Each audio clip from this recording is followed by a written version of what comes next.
Preparing to streamline. I'm going to speak to your information. I'm gonna put Perfect. Well, you don't know what I'm going to say. streamlining. I think we're good. Ready? Sure. Okay, I call the finance committee meeting to order. Roll call. Cosgray, Present. Keller, Present. and McCreary is absent. Also, we have the mayor with us, and we have the village administrator, and also fiscal officer and council member Kennedy. Approval of the minutes of July 10th, 2023. I read the minutes and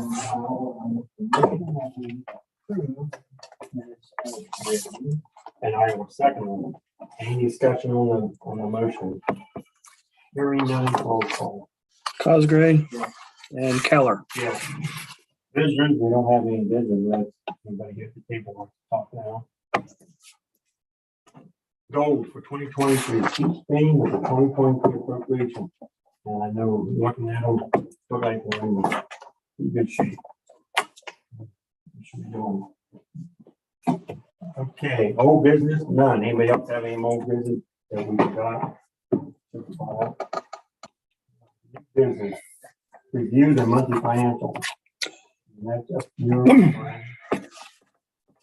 Okay, we last month we ended up with a overall balance of $2,800,232.73 between reconciled accounts. We had total receipts of $313,000 last month and checks of $253,000. The adjustments of $7,400. What some of that is like Chief is saying, you know, we last month we wrote checks to pay for the school resource officers, you know, for training and their hotel stays. The school reimbursed us for that stuff, so those apply back to the checks that I written, so it zeroes everything out. That's a portion of that 7,400. So those kind of adjustments mean. I think it was another receipt we got. Can't remember. Horse. Other than doing horse. I don't remember. I can look it up, but that's pretty much it for the the reconciliation itself.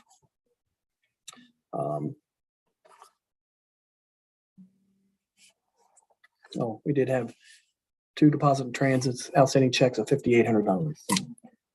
And that's on page 3 is your outstanding checklist there.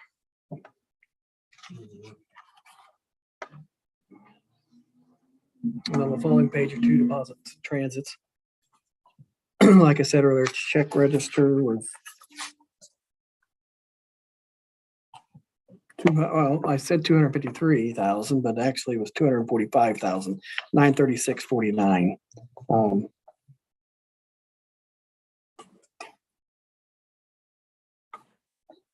I know what the difference. This is $7,400. You know, when you apply the receipts against the checks, that offset them there. That's the difference. I'm looking through here. Do you have any questions on the checks that are written? Yeah, I'm looking through to myself too. Something that sticks out?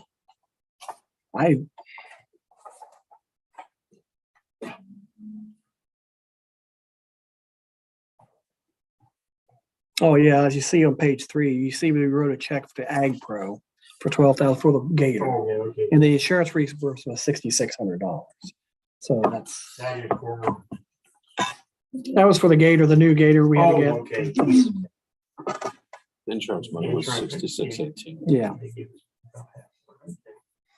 and then right above that was the school resource officer training. Mm-hmm. Park National Bank, that'd probably be what, a loan? Those were the 3 vehicle loans. Tim's truck, the service truck, the utility service truck, and the snowplow. You know how much more we got to pay on now? Offhand, that's all. I think 1 in a couple years, 1 in 3 years, and you're looking at least 4 years. 4 years. We pay them twice a month, or not twice a month, twice a year. Twice a year. Yeah, I'm gonna say 26,000, I thought, well. Which one? Okay.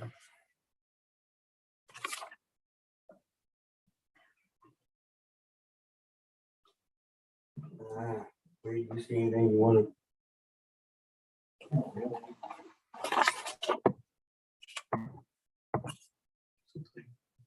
or electric? I know July was a hot month and. Well, that was not, but you gotta remember, that's everybody but streetlights. Yeah, I know, but. Yeah, but you know. The other, yeah, but the electric bill for streetlights last month was, I just saw that.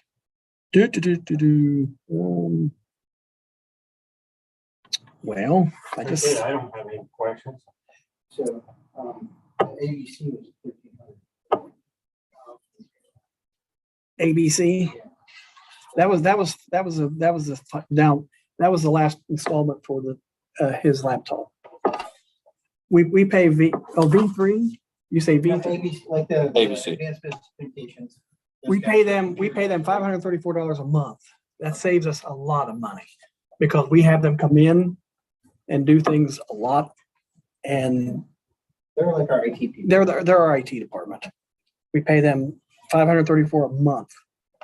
And then when they do other things for us, they invoice us separately. But a lot of times it just washes out because of that agreement we have with them. I call them a lot.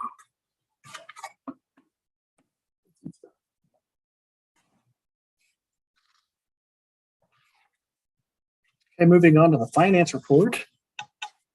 The metrics, interest last month with Star Ohio was $2,418.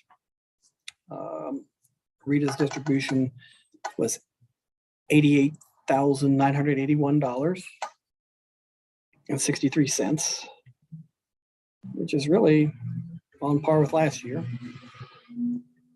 We'll see another spike this month because I've already got both distributions for the month of August, and and it's close to 100,000 or more.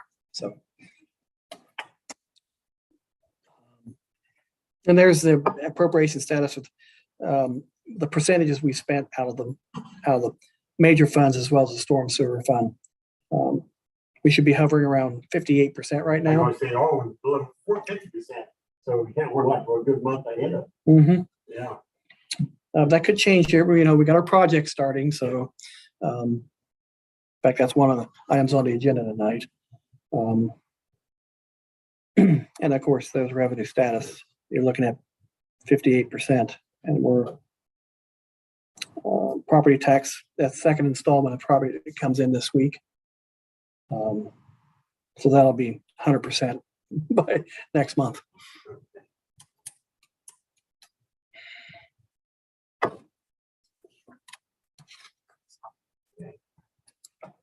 And then, of course, the appropriations report I have here that details where we're at in the major lines. Again, 58% is the number we're looking at.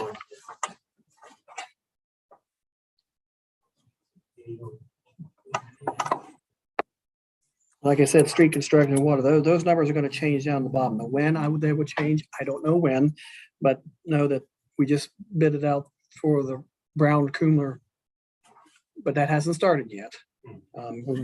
We have legislation tonight for to award the contract, and then the water fund, majority of that's the OPWC over here for Granville, and that's been started for about a month now. So just nothing's been submitted yet, I don't believe, for payment. So those are.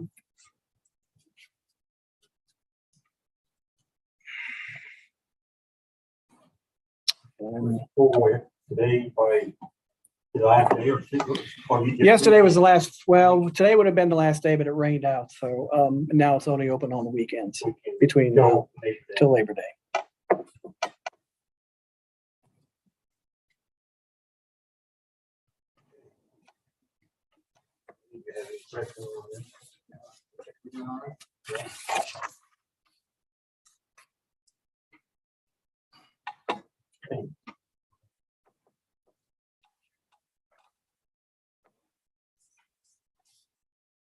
Yeah, I need a motion to accept the financial report.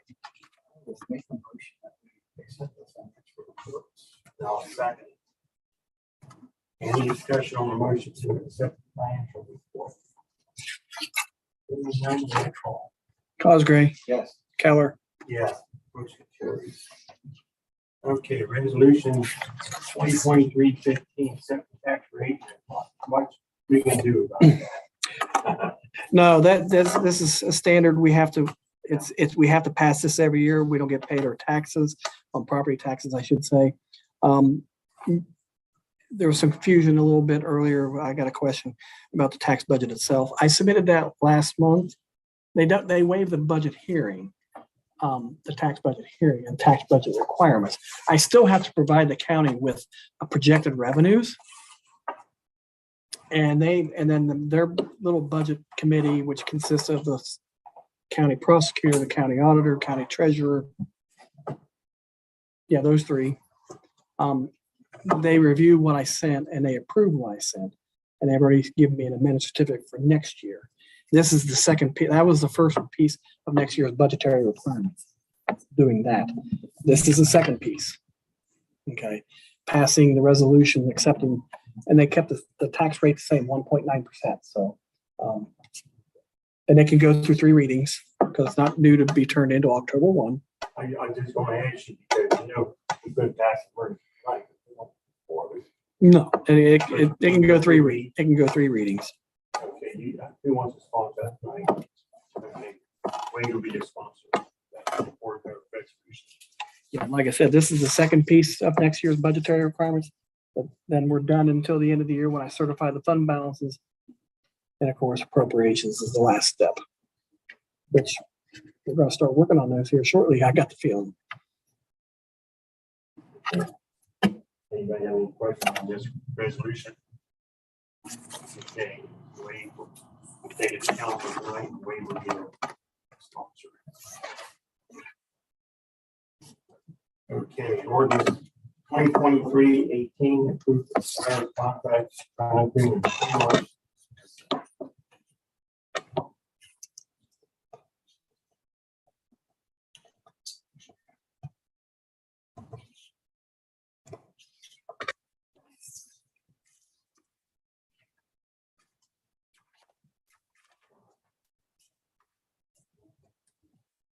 There was money.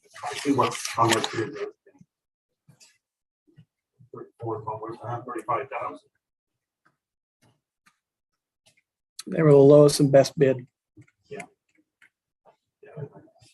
So, And again, this is an OPWC project.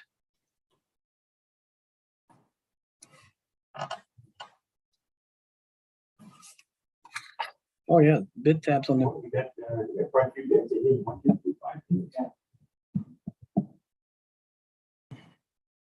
Okay.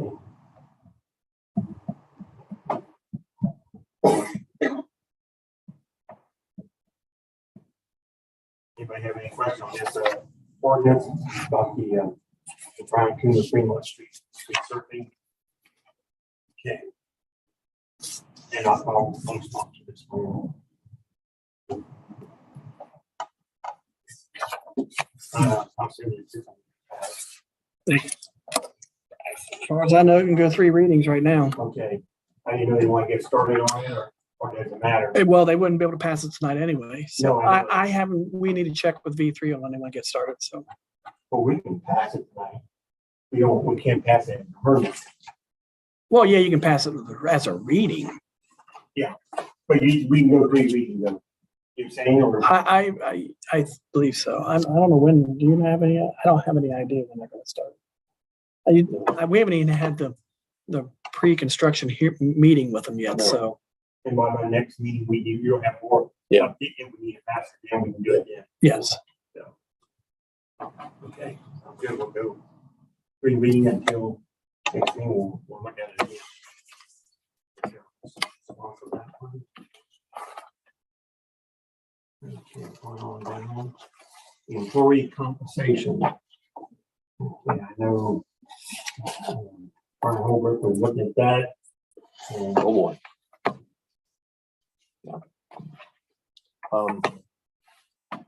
as I explained previously in some of our meetings, there's a lot of information to go over. There's a lot of different, I'll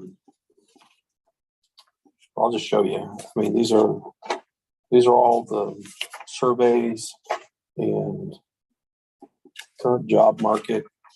I didn't do these. These are in the file. Okay, so I can't take credit for them or the blame. But this has been a little bit of an ordeal to sort through, and it's a little unusual for me. What I'm used to is you have a position. This is what the position is worth. This is what people get paid for it. Increases come. There's a range depending on qualifications, and usually it takes about 4 years to get to top pay, maybe 10, somewhere in that window. Once you get to top pay, then you get raises, basically cost of living raises, 3%, 4%, 2%, whatever is approved by council.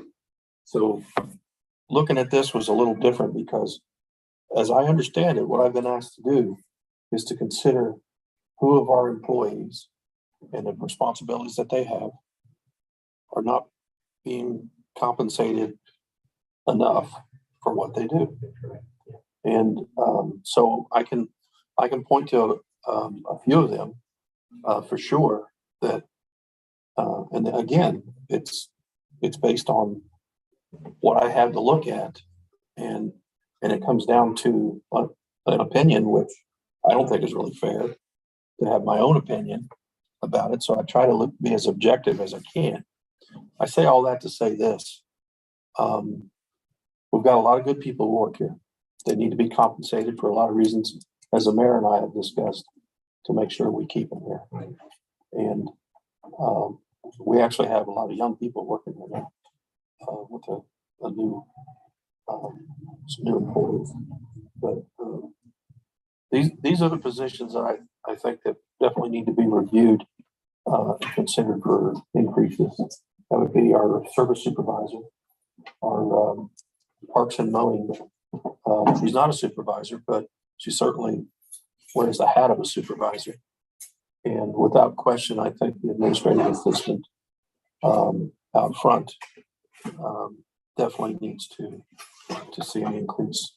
And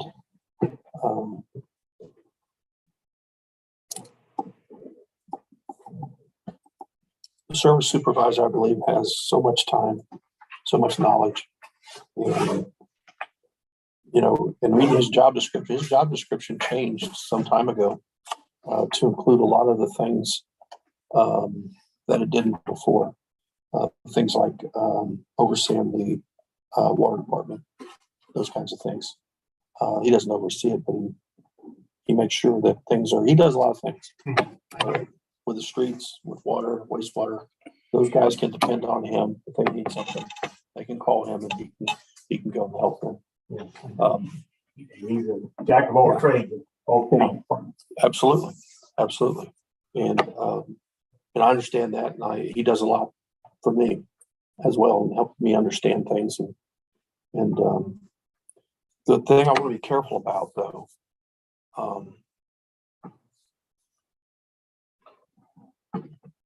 Tim is who he is. I mean, I'll say his name. We all know who I'm talking about. He is who he is, and he's kind of special in that regard to have that wide range of knowledge. What I'm concerned about is who's going to follow in his footsteps. Okay, and what that's going to look like for us down the road. We need probably get somebody kind of trained out. I know last time I was talking, we think about maybe 4 years, maybe. I'm not sure. Yeah. Yeah. Tomorrow too, but right. I think he kind of wants to go right 4 years. Yeah. And don't hold me quote for sure. Yeah. But my concern about it is that first of all, we find somebody that can do all the things he can do, and with that comes in the old job description that I saw, it comes with some certifications and things, and I'm not taking anything away. But I'm looking down the road as to, okay, who's going to follow?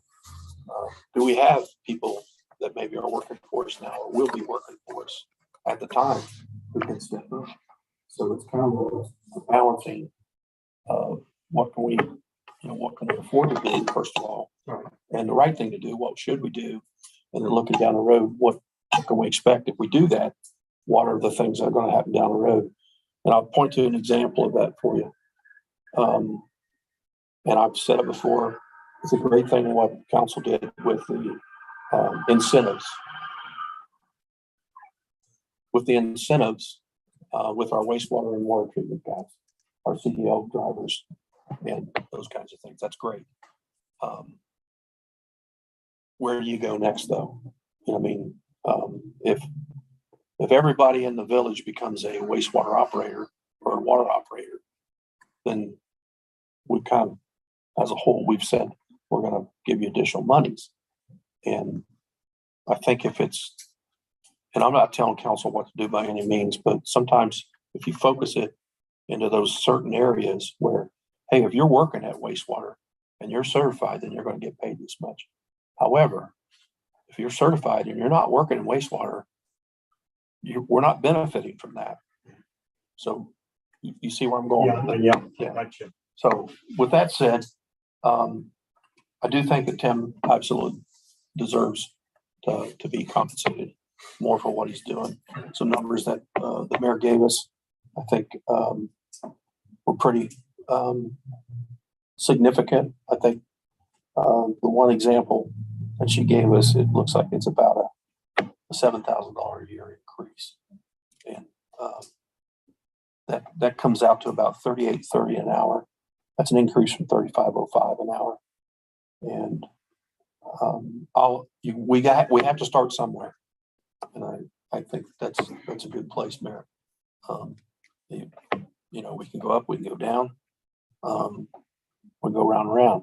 But I think that's a good place to be.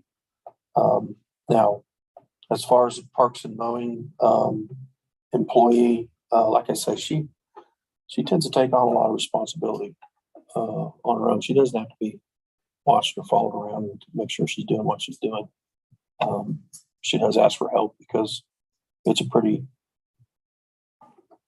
heavy order to take care of all the parks, all the cemeteries, do all the things that are needed. And it may sound like, okay, all you got to do is jump on a mower, but no, there's more to it than that. We all know that.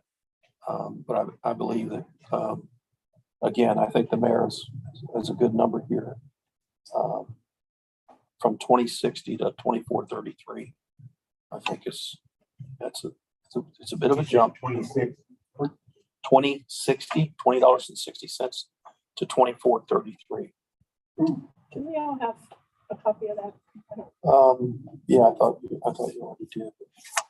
This one's got a. Well, She does more though. She does more than that, Chuck. She But you just got 1% January.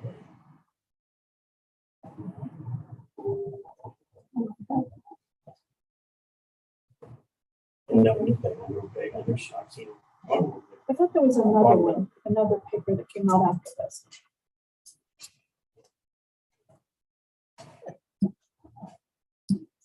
I don't know. I've lost track of how many times all that was. I don't disagree with that, Mr. Keller. That's all we were paying her for, to mow grass. I wouldn't disagree with that. Then if she's to the age where she might be retired now. Yep. And we gotta watch between someone home that we don't. I think when you bring someone home, I don't think they need to start, depending on how responsible they are. Yeah. Well, to put it in perspective, some of the laborers that we just hired, if you look, their service employees are at 2257, right above where the parks and mowing is. That's 2257. And that's the laborers. what's his name? Yeah. the It's one- David Allen and, Yeah, the one that works with Tim. Wolf, Red Wolf. Yeah. Well, I know them too.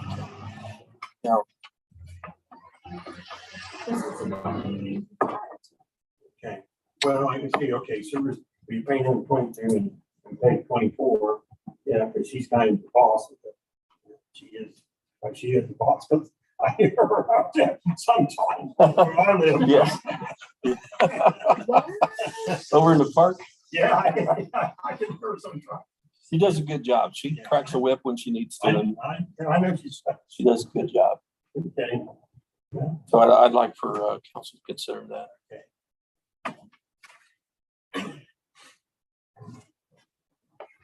And last but certainly not least, if we're ready to move on. Yeah. The administrative assistant currently $22.97. And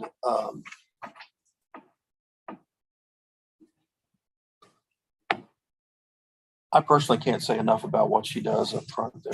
Is that the new one? No, No. this is missing. Okay. Yeah. You know, her position description has water, wastewater administrative assistant, clerk reports, and that doesn't cover everything. I mean, when you think about everything that she does, when it comes to cemetery questions, when it comes to literally just about anything that happens in the office here. She handles all the water bills, make sure that the guys are out getting the meter readings when they're supposed to get them. She's quiet. She answers the phone. She is. He takes care of the cemetery deeds and records when people buy cemetery lots. She takes care of the shelter houses. She does help with zoning. She does. She does. And I don't disagree with the $24.95 that is there as a recommendation on an hourly rate. And if you're following me, this is where I'm at. I don't have that problem. It's the one I just passed around. Oh, okay. I didn't realize. Sorry.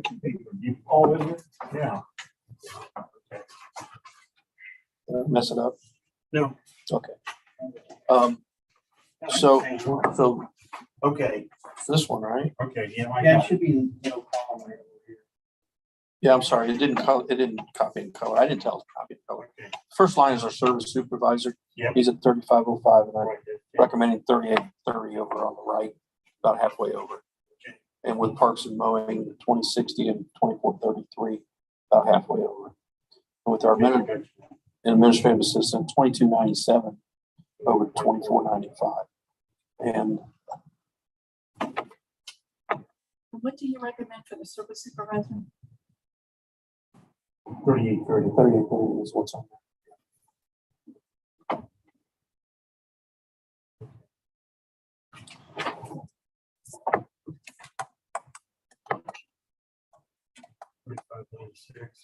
And the hourly increases are wrong to the left of the, Right.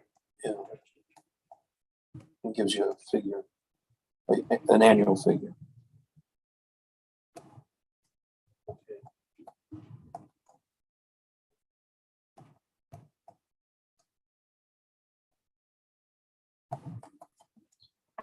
And what's tough about this too is I'm looking at different skills for different positions for what they do.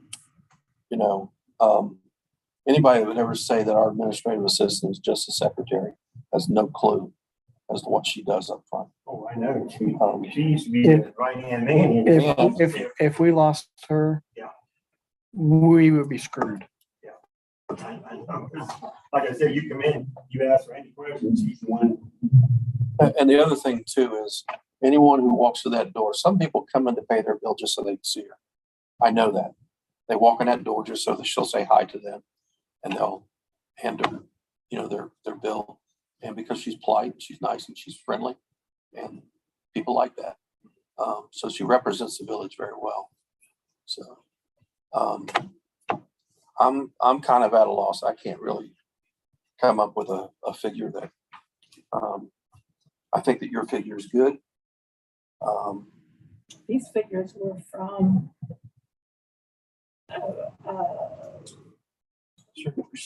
increase. right? Yeah, that was hired before me. Yeah. And that's just what I threw out there. Yeah. So, But I think I remember looking at them and I think pretty fair. yeah, Okay, my next question is, we'll talk to you, Brian. You know, of course, this is not count insurance, it's not count PERS and all the benefits. So what does it look like for budget? Well, I don't know offhand until I know what's going to happen. I mean, You haven't looked at that. I have looked at it. But I don't know what kind of, what, I was just guessing as to what you were gonna do. I mean, you use the higher figure than mentioned. Is there sort of a hold on, let me take a look. formula, like a rule of thumb about the amount of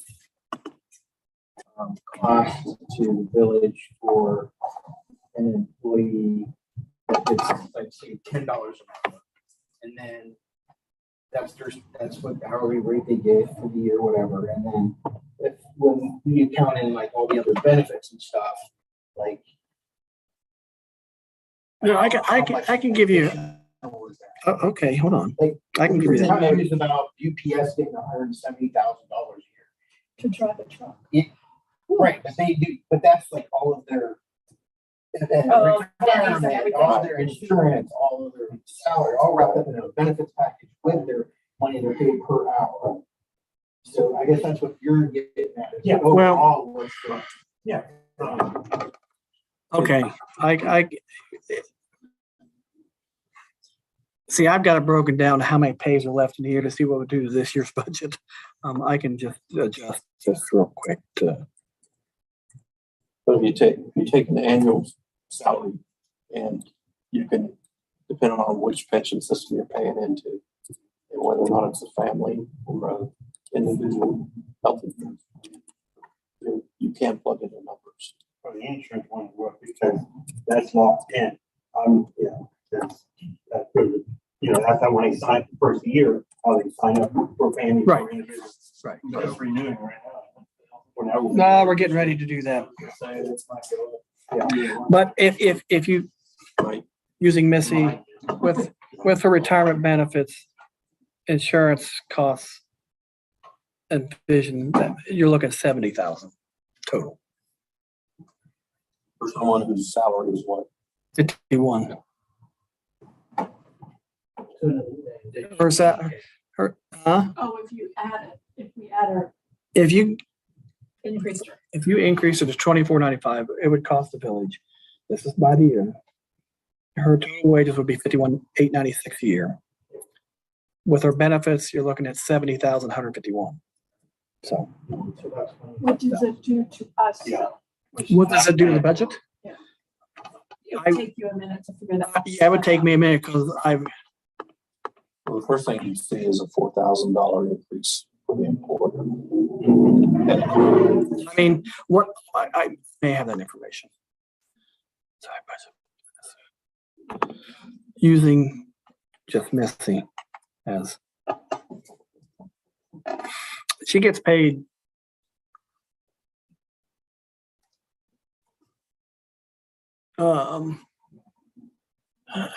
Let's see, 10% out of the general fund and 90% out of the water and sewer. The general fund meaning mayor's court, because she's the mayor's. So looking at mayor's court,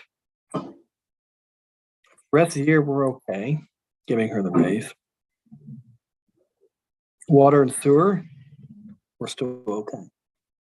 Because I've already taken into consideration Scott's wages and moving Dylan up there, plus 2 people we hired at the wastewater plant and what they're making, giving her a raise. We're still in the black appropriation wise for those areas. Because our payroll's been out on the local last. Look at next year for sure. Our appropriation's gonna be bigger next year. Oh, The yeah. only reason we're in the black this year is because we've had extraordinary. No, I've got some red numbers. I mean, I've got to take care of,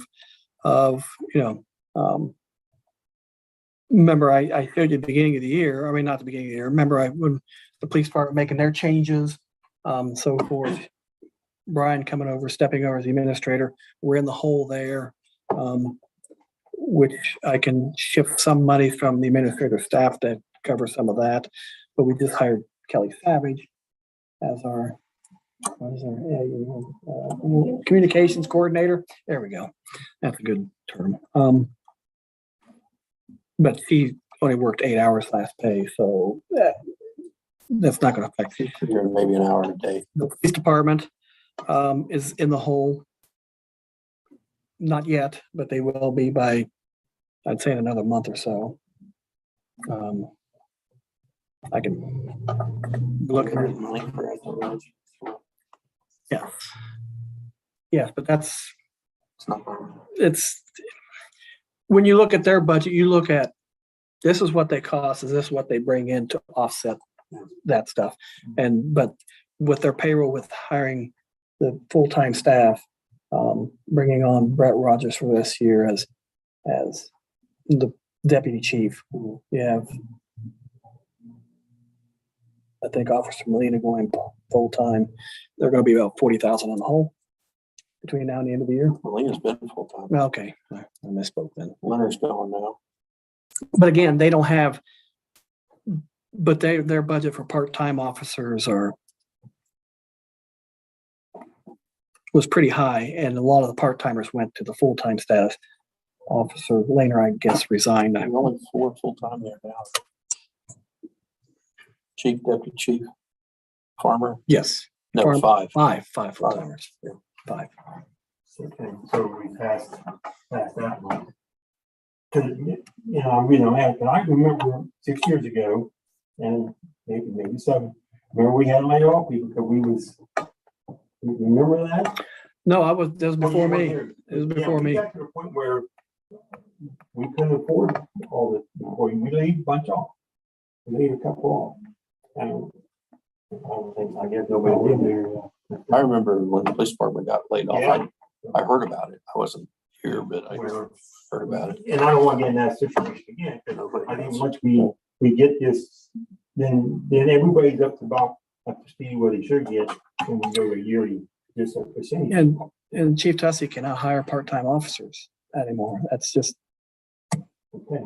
but again, 3 of the full-timers are considered SRO, which the school is paying, reimbursing. That probably didn't happen back during those layoffs. So we only had one. Yeah. I think one back then. So, I mean, unless there's new contracts coming on. That includes, you have the chief, the deputy chief, and 3 SROs. So we really only have 2 that aren't being reimbursed by the schools. Right. Yeah. Seems odd that would be on the budget. Well, he moved, well, originally, which the budget was for a lot of, for the part-timers at the beginning of the year. Now we don't have. Because one resigned about, what, April? That one officer? What was his name? I can't remember his name. Cook. Yeah, Officer Cook. He started, SRO. yeah, he started on as a part-time SRO officer. But that in money was January, reimbursed and that was entirely reimbursed by the school. But now there are full-timers, and there's still, we'll have to we'll have to renegotiate. I think Chief Tussey is in the process of renegotiating with the school on that, I think. I have a suggestion for you to consider. Why don't you see if Brian can plug these numbers in and bring it to you next month? Well, okay. Or sooner. Or sooner, yeah. Well, We can discuss the service. I can have 2 weeks. Okay, good. Then I thought maybe we can get these on board. I hate to go back in January, but maybe go back, 1st of August or somewhere. I don't know. that's Well, the way I have it set up right now, I don't have if, to have them pay period. the way I have it set up right now is what it would cost us the rest of the year. Rest of the year, okay.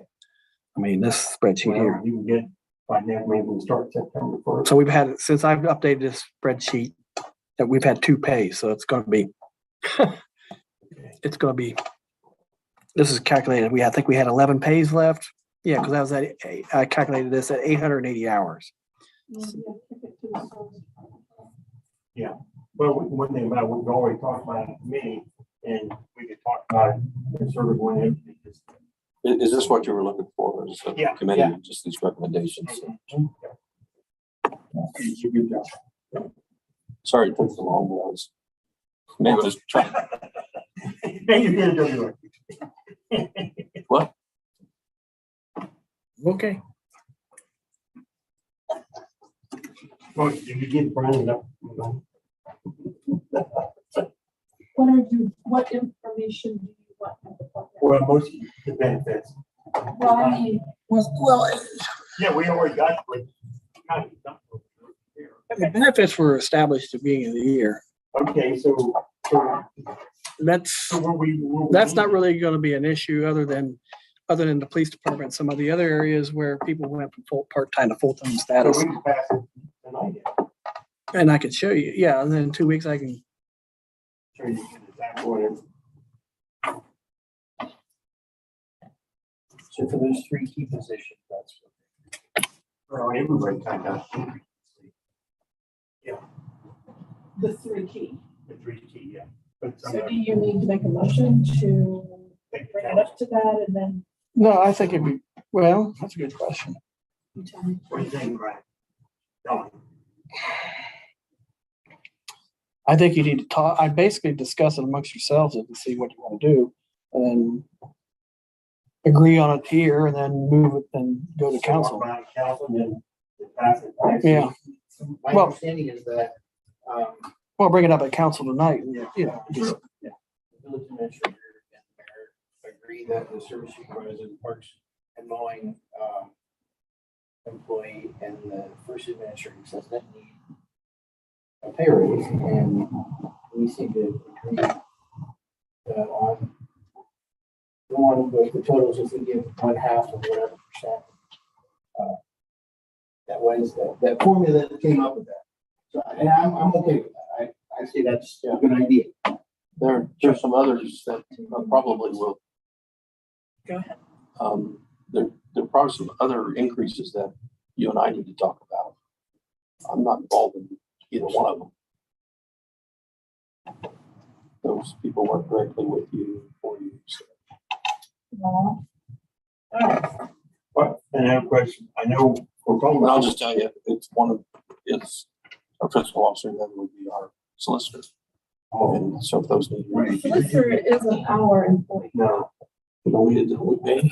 we pay him, but he's not eligible until, He's under a contract. he's under a contract. He's paid 1 year, but next The year, contract's still up. well, next year they can give him a raise next year. So that's something to think about. When you're considering all the rest of this is what's that gonna look like Yeah. next year? He's been kind of holding it steady, hasn't he? He's been at 63, 60 since I've been Yeah, here. he's always told. And his contract's always the same, that this is his base. And then the following year, council's supposed to consider, but that never, felt like Terry. No one brought it up. And I just kept paying him by the contract amount, but it does say in his contract that if council wants to give him, there is a stipulated council can revisit his wages. Should we not pass it tonight and make sure the other 2 had a chance to look at it in next meeting? Hope they're here. That's fine. That's up to you guys. Well, I mean, there are 2 of them this out here. They're gonna be here. I would say kick it to the service and then the service will Okay. kick it to council. Okay. Service is at the end of. Yeah, it'll be in 2 weeks. I would consider, Have the information. and then Jeff, I would just include him in your raises if you want to give him a raise starting next year. Well, we're talking about his contract. Yeah, we'll talk about Yeah. the contract. Yeah, I just, in the whole scheme of things, it's something to consider because it will affect next year's budget. that's right. And we got, we're going to cussing, being retired, they'll have his benefits and all that. They all. When Here's how I'd work on budgets. Here's how because I'll be starting this for next year, appropriation for next year. Once I know what direction council wants to go with people's wages, and if they're going to consider raises meeting in January, I plug those numbers in once I get the insurance rates and all that stuff. That's the first thing I put in everybody's budget is, then the rest of the stuff is just by, if we have any projects that we want to do. Other stuff that we fill the void in, like for supplies and materials, and those are flexible. You see what I'm saying?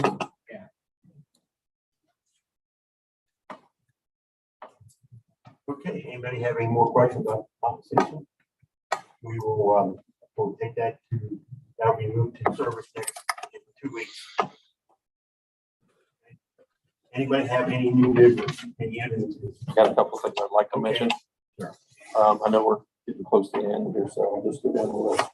It's been brought to me by Mr. Boucher that we're in need of a couple of trucks. And he's been negotiating with Coughlin Ford. They have I forgot to put the year on it. I think it's 10 years old. Ford F-250 pickup 4-wheel drive. It's got 78,000 miles on it. And without a trade, it's possible to buy that for $20,200.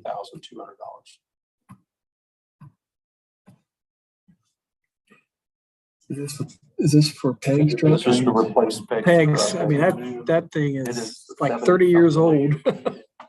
That thing's at least 30 years old. And they want to consider maybe an additional truck, but that would depend on where we're at down the road. We still have one to, I was gonna say, the one that moved, that's the one. yeah, we got to get rid of that one. Yeah. It is. It is. Next item, the I&I analysis quote came to us from V3, $4,500 is what they're saying it would take to elevate work.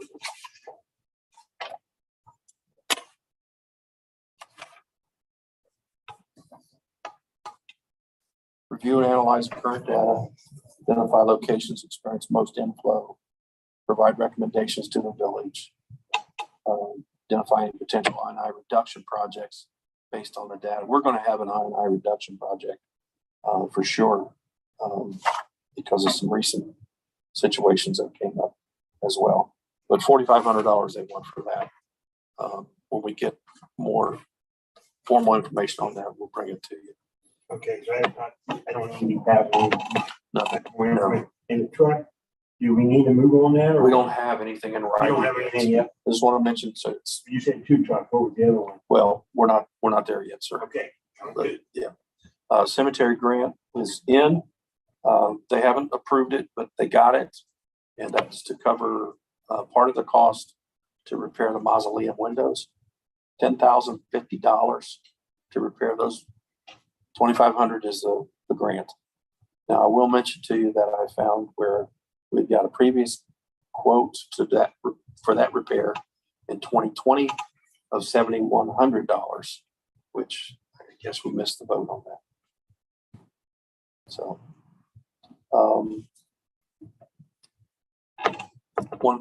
two final things. One, we're with the pool closing, we're doing a lot of things over there. I'll mention all that at council. But one of the things we're looking at is a cover for the surface for the pool. It is possible to do that. We don't know how much it would cost, but they do have covers that will cover the pool. You can zip them together.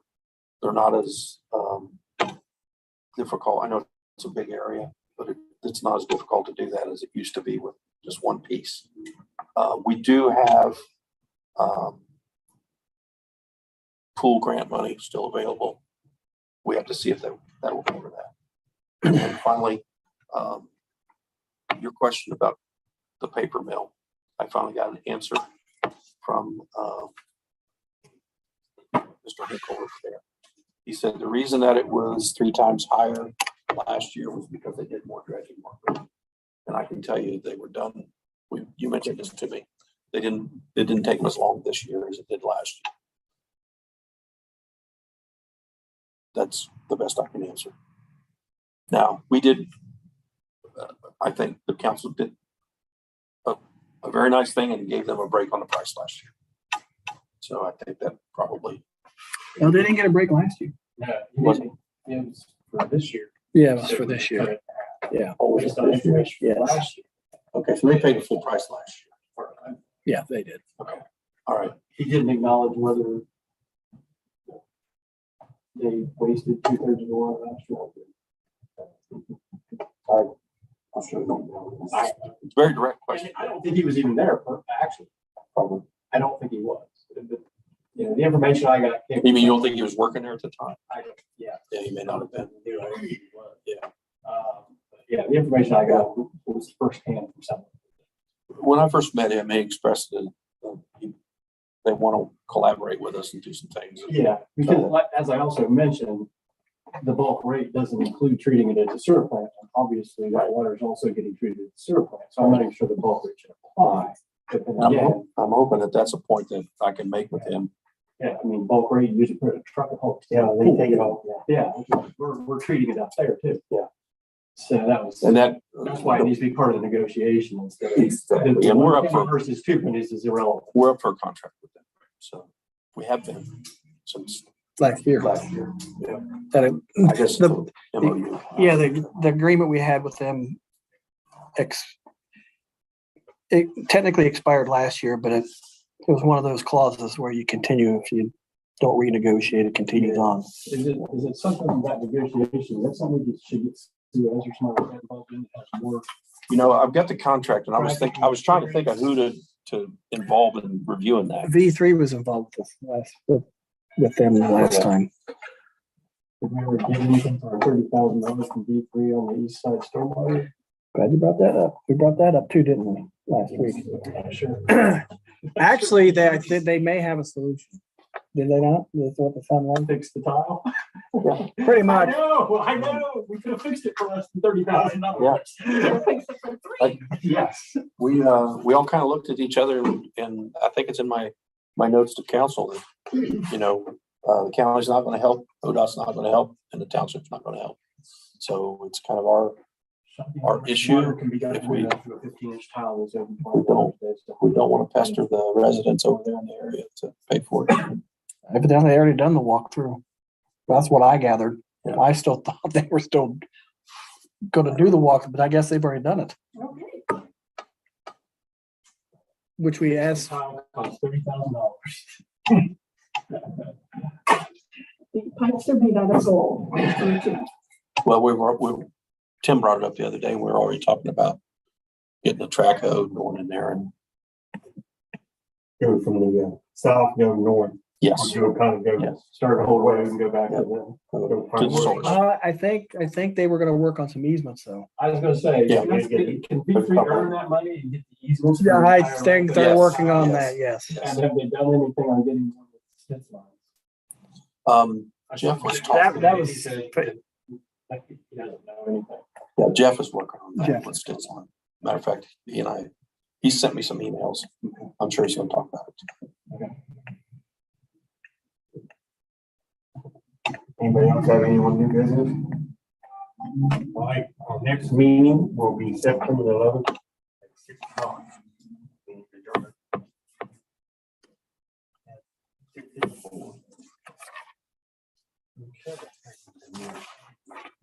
Call the rules meeting to order. You're welcome.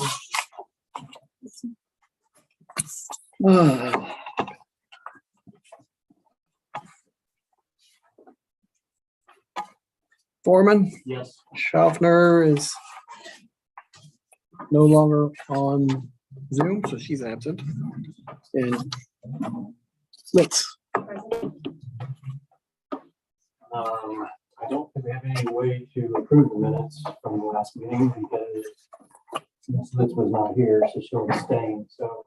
We also well, have an attendance, Mayor Darla Reedy, Village Administrator Brian Holbrook, Councilmember John Keller, and Member Wade Collins. So we're skipping over approval for the minutes. Yeah, not, lack of a quorum. For lack of a quorum? Do we even have a meeting for lack of a quorum? Yeah, you have two. Yeah. Okay, employee evaluation forms was tabled at the last meeting. I've got a form. I can absolutely give everybody who wants a copy of it, a copy of it. We can talk about it. Thank you.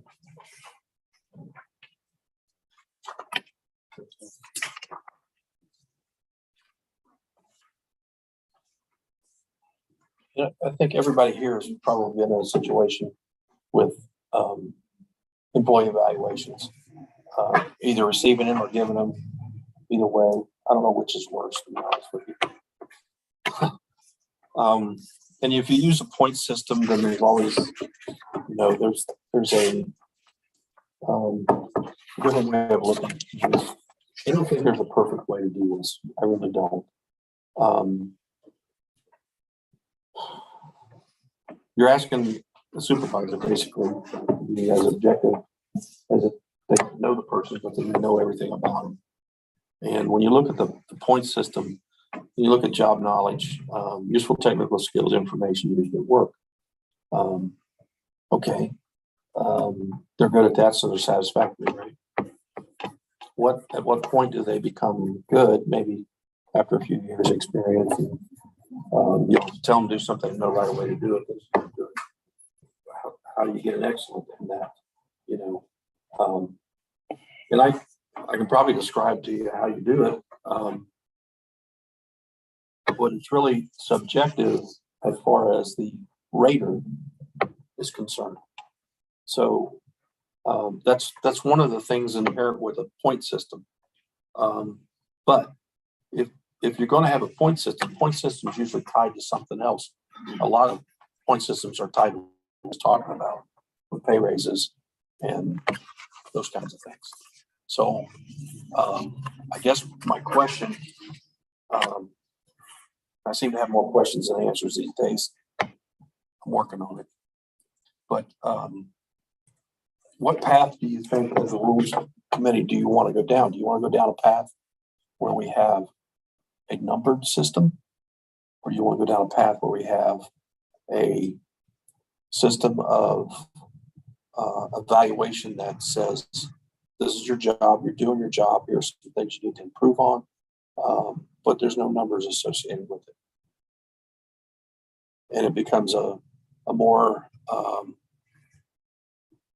don't want to say mentoring, but a more, I've always felt that these should be positive. There shouldn't be any surprises on an evaluation form. If there's any disciplinary that needs to happen, it needs to happen when it occurred. It shouldn't be here. Reflect somewhere in their evaluation. So I guess maybe understand. I don't know what's been the some of you that have been here a while longer that have been evaluated maybe can tell me how that they used to be, but I don't know what they were before. Years ago, before Terry, the council said, we went through these, and each council, we kind of talked among ourselves. When Terry coming on, she kind of put things together, and she would evaluate the employees, and she took over that. And she did pay raises, and the mayor did the police chief, I believe. And the VA. In the VA, yeah, I knew that. Good, no. And that's how we've done it the last. Sorry. But we used to, the council was we got more involved with the paper. I know. We have enough interaction with them. Yeah, I was wondering that. We did. Well, Yeah. Well, I know Terry did all the employee evaluations last year before she left and gave them to the mayor. I never got them because I usually put them in the personnel file. I never got them. Well, looking forward, when we go through this list of items, these should be tied to the job description somehow. Job knowledge, work quality, it should go towards, because the way the chief is going to rate a police officer is not the same way that Tim's going to rate somebody who's working for him. Skills are different. you know, there's not as much public interaction probably, first of all.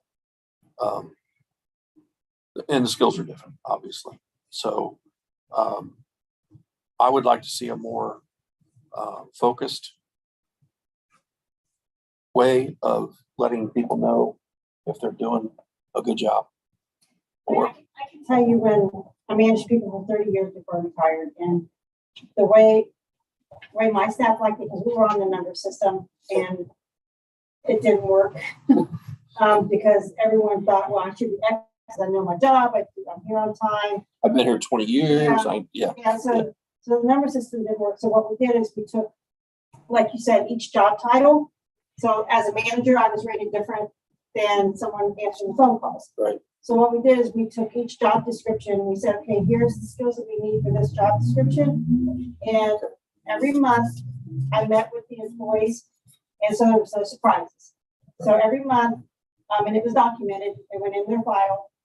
It was 15, 20-minute conversation. One page.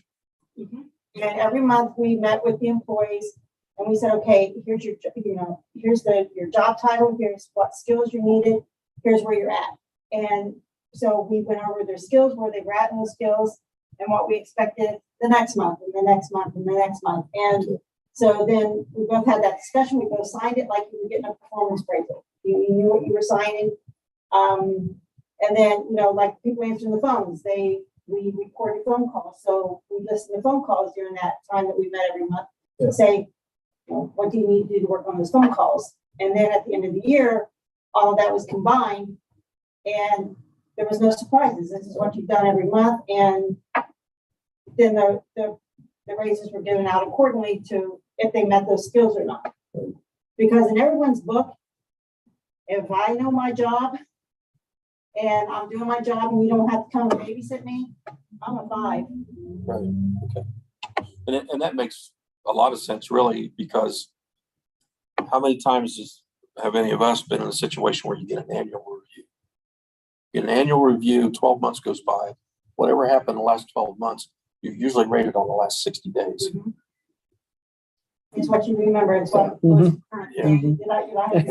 God forbid you've done something you shouldn't. That's the way it was at the state. Create the whether for like do a quarterly review or something and review. I think quarterly would be the least. I kind of like the monthly, but again, don't want to bog down everybody with having to do those things, So maybe a quarterly would be, see how receptive our folks are to it. I think at the very least, it should be biannual. Especially with many new people, we have quarterly, we really kind of need to do at least for the next couple of years. That feedback helps. We're not gonna. Yeah. Be able to. Yeah, and it needs to be simple, like you said, it needs to be simple enough. I'm not sure this is I'm not a fan of the. I didn't feel like I did myself. Yeah. And the other thing that we have where I work is it's like a 360. It's when like somebody, like whoever's the final sign-off person asks peers to about how the interaction goes. And is there something that person needs to improve on or whatever that kind of. So it's sort of a feedback from a peer. Yeah, I'm familiar with that. That's it's supervisors rating the employee, peers, and also if they supervise anybody, the people they supervise. How are they? So I'm familiar with that. That's keeps you on your toes. That's a good thing too, because that 360, you can usually, because we did that, and you can usually tell there's a little bit of conflict in this person. You have these 3 people like singing their praises, and you have this person. So that's a way to work on that also. So that's what I'll work on. I'll work on a quarterly. It'll be I'll try to find a way to stay away from the numbers game. Even if you use words, it's still a rate. Unacceptable, acceptable, superior. You can throw all kinds of words out there. People spend their whole careers coaching and trying to develop.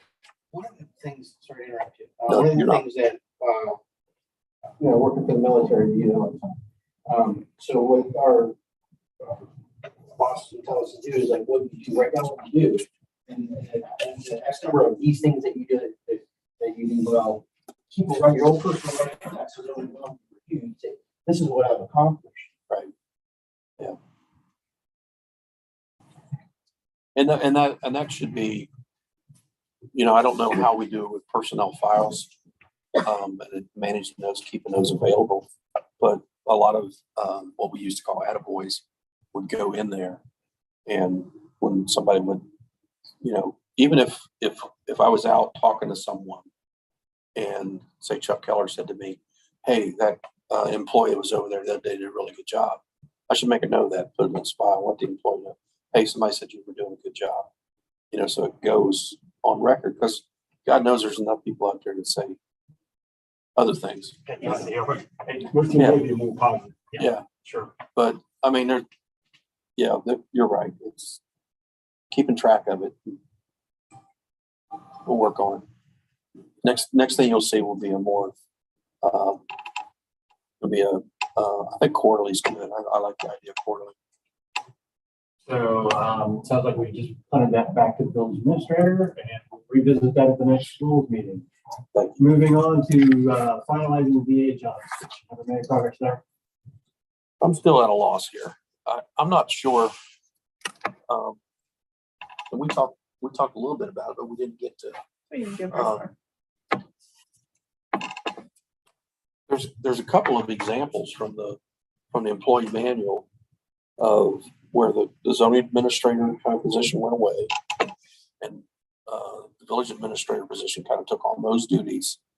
And then there was some talk before I came into the picture about a vice administrator, deputy administrator, something like that.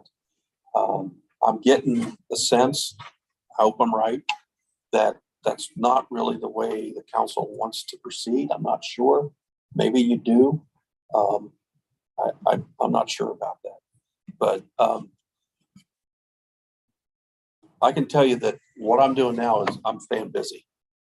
I am staying busy. And there are people, code enforcement and the supervisors out in the plants and on the streets are doing a lot. So do we need some further support from administration? Probably. Is that where this all started? I mean, It actually started with Brad. I was gonna say, I for one was never. No. bought into that. okay. I think So however, you might need help. And that the. Well, we had both before. And that's what I'm Did thinking. the minutes, We we have did that a- sort of Yeah. thing. And that's what I'm thinking. We have a part-time It lady really now. should be a part-time position now, I think, and it's more of a. And I think we've got a good part-time position now with our code enforcement, yeah, who and Brian can delegate some, I did a few things to her, but not very. some things like that. Yeah. The problem with our part-time is that they're here in the evening, we're here during the day. So we have to hand stuff off, which I think we could do. But The Do only you overlap at all times with, is her name Amanda? yeah, I do. You overlap, I you I've seen overlap the at all? evenings. no, I mean, I kind of communicate between them. the issue with what I do, I need to train someone. If something God happens to me, God fearing that nothing does, but I'm the only one that can process payroll. I'm the only one that can write checks. And the daily receipts that, Missy takes in and goes to the bank and provides me with the information to. I need someone that I can train on UAN that can, because when Barb was here and when COVID, I had COVID for 3 weeks. I couldn't come in. Barb was able, I keep things going. She processed the payroll. Now, if she had a question, she called me. That's a question, but I said, okay, no, we gotta move on to text. I gotta write some, pay some bills. Get the next couple. I always pay my bills 7 to 10 days in advance. Well, especially the ones I mail. And I pull out this stack because I got an accordion file with all the dates when they're due. And I said, I'd tell her, grab that stack and then, 15th, 16th, 17th bills, pull them out and start tabulating checks. And I would walk her through the process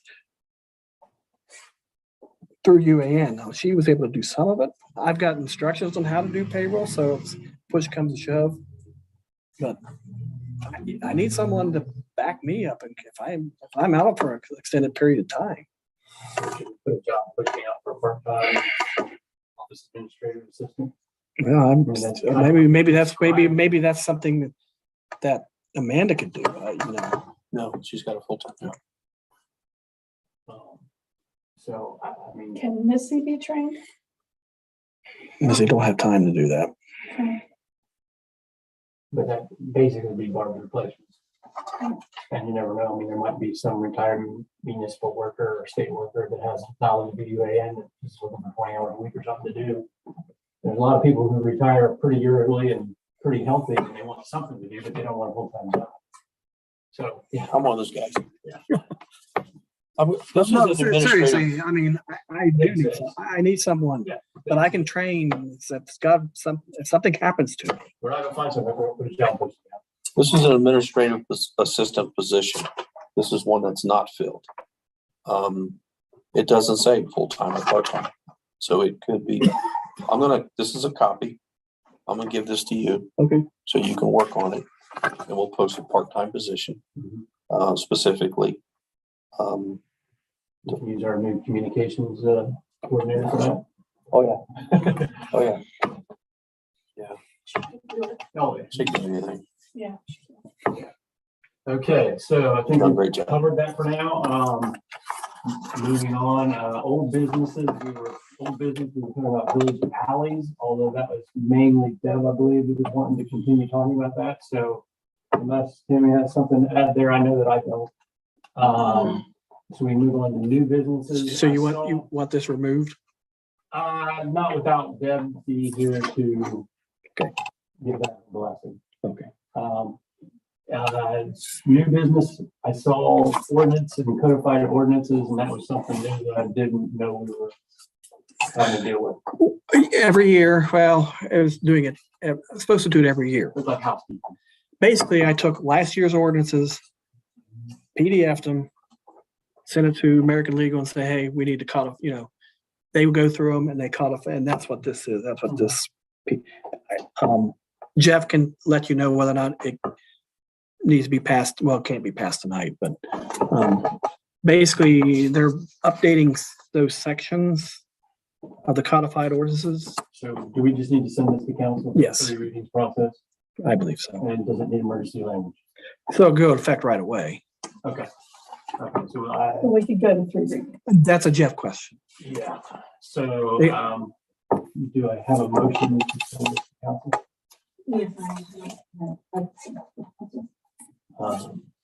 My roll call that, Brian. You're seconding it? 40 seconds. Okay, let's form it. Yes. Okay. Okay, and then the next one is a resolution to have late fees on the water bill.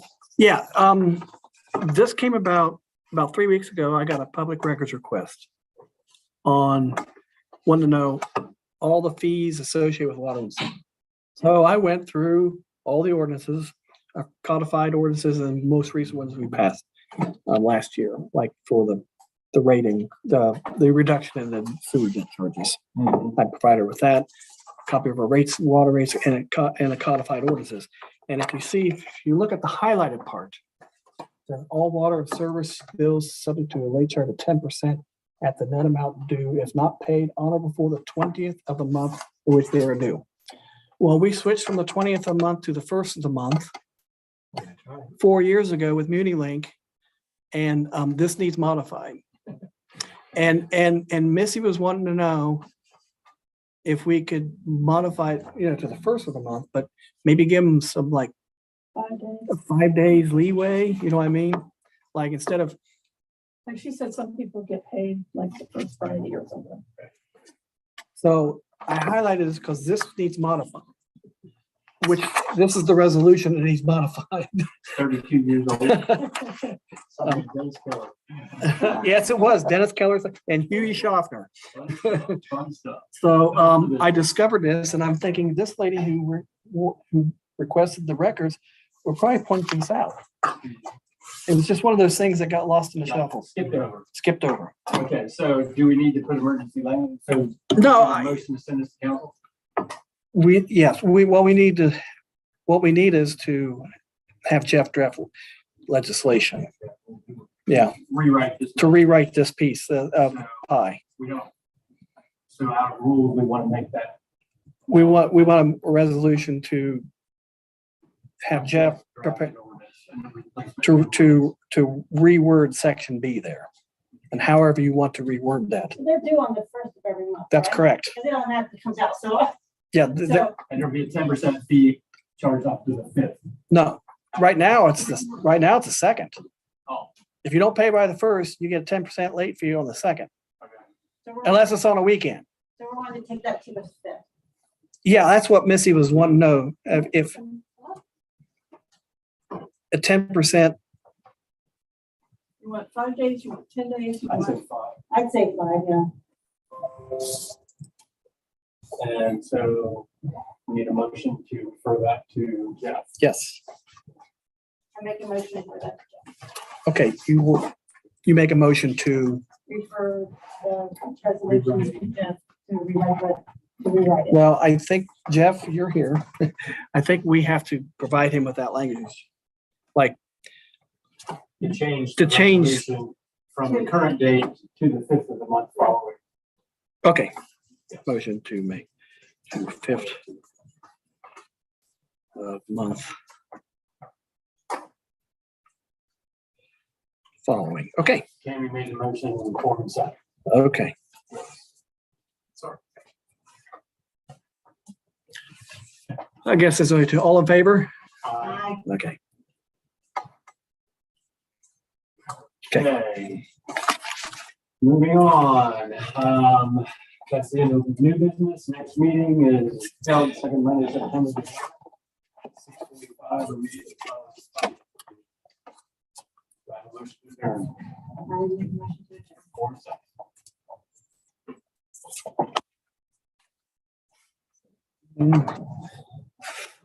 Okay.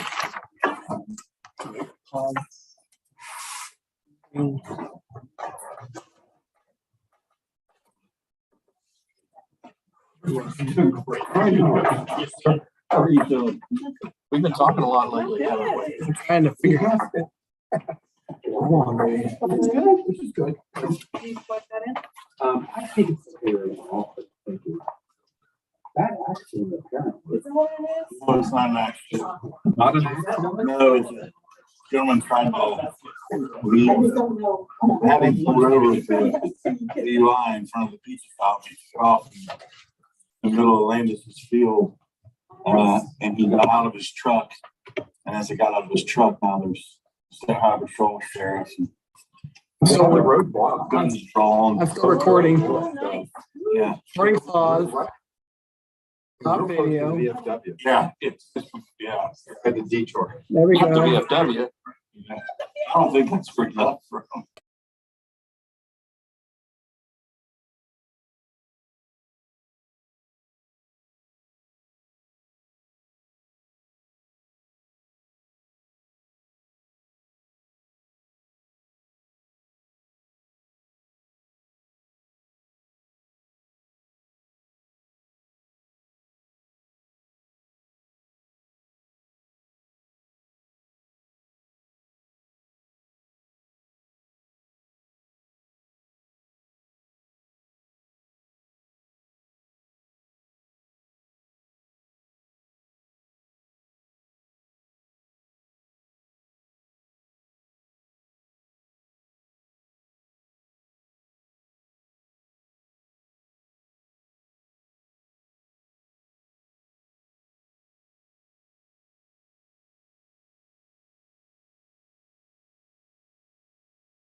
Unmute. Start video. There we go. And I think we're good. Whatever. We'll do.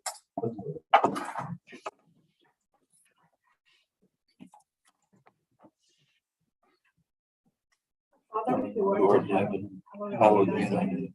Thy kingdom come, thy will be done on earth as it is in heaven. Give us this day our daily bread. Forgive us our trespasses, as we forgive those who trespass against us. Lead us not into temptation, but deliver us from evil. For thine is the kingdom, and the power, and the glory forever. Amen. I pledge allegiance to the flag of the United States of America, and to the republic for which it stands, one nation, under God, indivisible, with liberty and justice for all. I guess I open the meeting at 7:30 with a prayer and a pledge. Can we have a roll call, please? Cosgray, Present. Foreman, Present. Keller, Litz, Present. and McCreary and Schaffner are absent. And the approval of the minutes of the July 24th meeting, please. Makes a motion, we approve the minutes as written. Cal second. Roll call. Foreman, Yes. Keller, Yes. Litz, Yes. Cosgray. Yes. And approval of the agenda, please. I'll make a motion, we approve the agenda as written. Is there any changes to the agenda, Pat? Oh, no, I'm aware of it. Okay. As written. Cal seconds. Roll call. Foreman, Yes. Keller, Yes. Cosgray, Yes. Litz. Yes. Two visitors, Steve Kenny and Rick Ellis. Either one want to say anything? They're shaking their heads no. All right, we have the mayor's report. And I did give everyone a piece of paper of some of the things that had been going on, and some of them we've already talked about. I want to personally thank the festival committee for the success of the festival again this year. I know that it's a year-long process. It's a lot of work, but I appreciate what they do, and I want to thank the sponsors and participants. Without them, I wouldn't have one. I've been approached about the golf cart usage in the village, and I know we need to set some ground rules.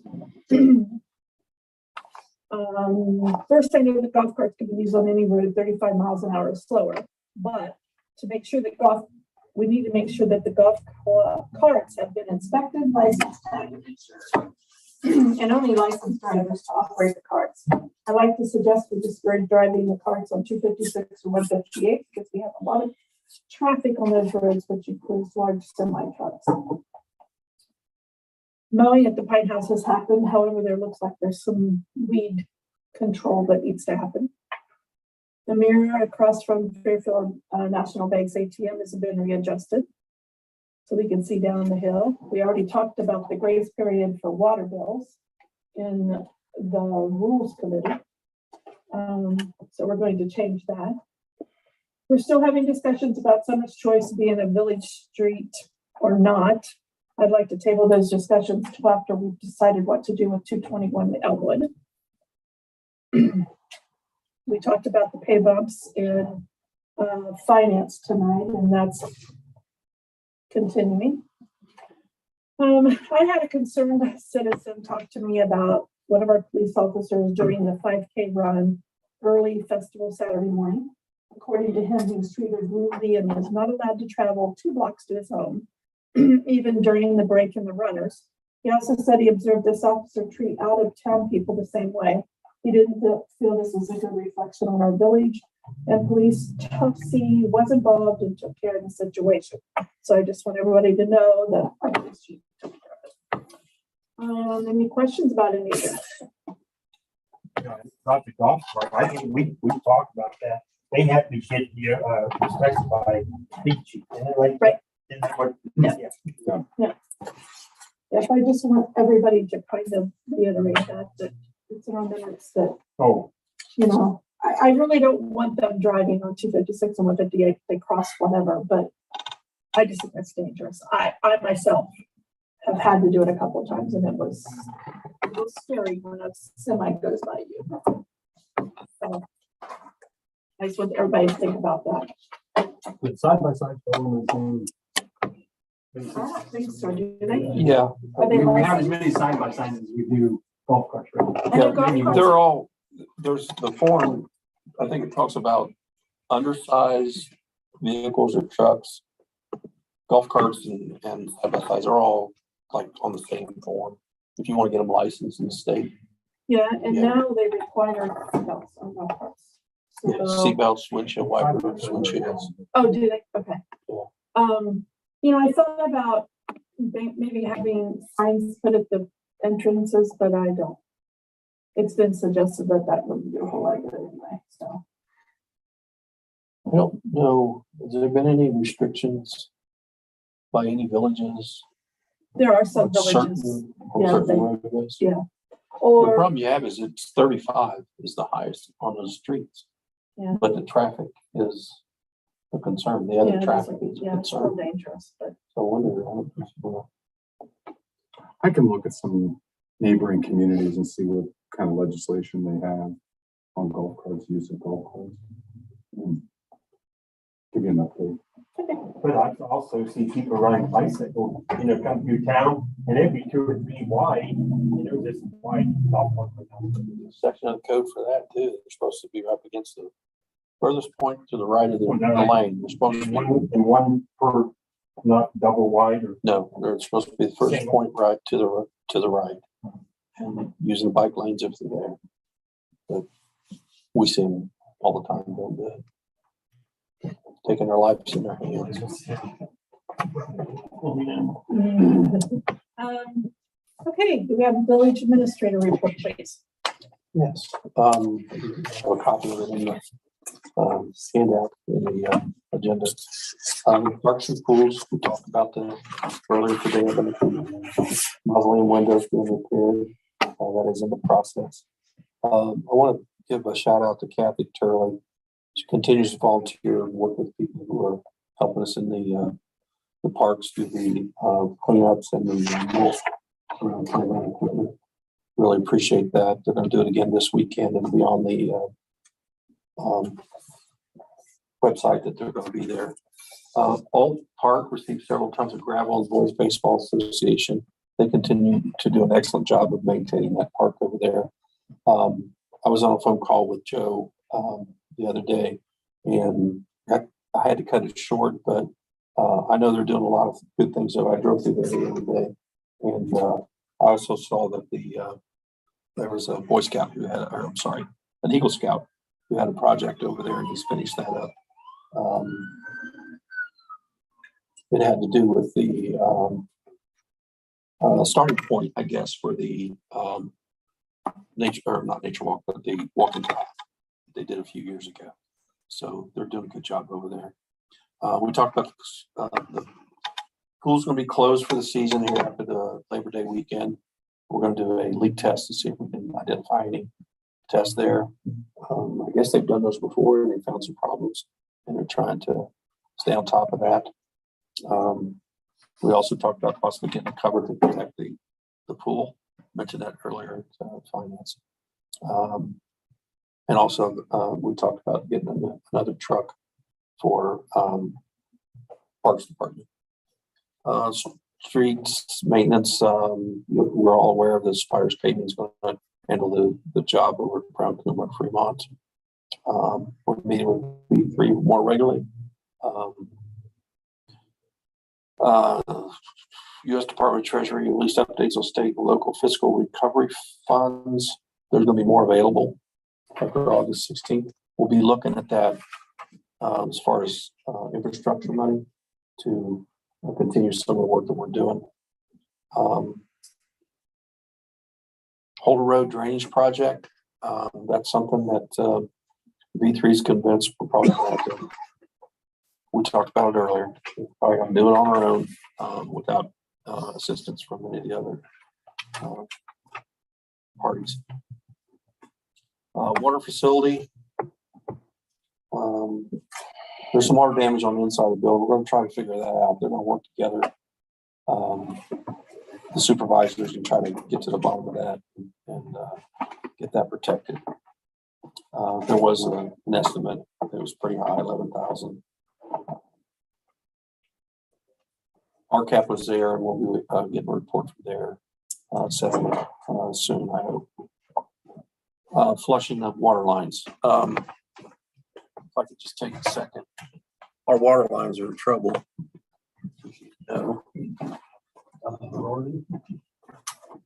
These are, there was a water leak up on the canal on the way out. Across my railroad track. This is the water line that goes up there. This is where the crack occurred. And if you can look down those, I don't know if you've seen the chart about that. Yeah, Some just like them. Yeah, Especially sure you have. Sure you have. You can see the filter plug. Well, the only thing that was keeping water going through this was whatever is caked on the inside of that was caked up here. So that looks like that just split, like, Yes. just, Yeah, it finally gave out. Just kind of. And that was on the underneath side. is that, that's cast? Yes. Cast iron. Yes. Yeah. So you can see there's no way to get water through this. Not clean water. Not clean water, not at all. This is just another example of a tap. We don't use these anymore. It actually, these rusted off. The bolts that hold that on to the water line for the tap for the residents. They just rusted away. We don't use those anymore. So you just have a stainless post. Right, we're replacing those as we find them, I guess.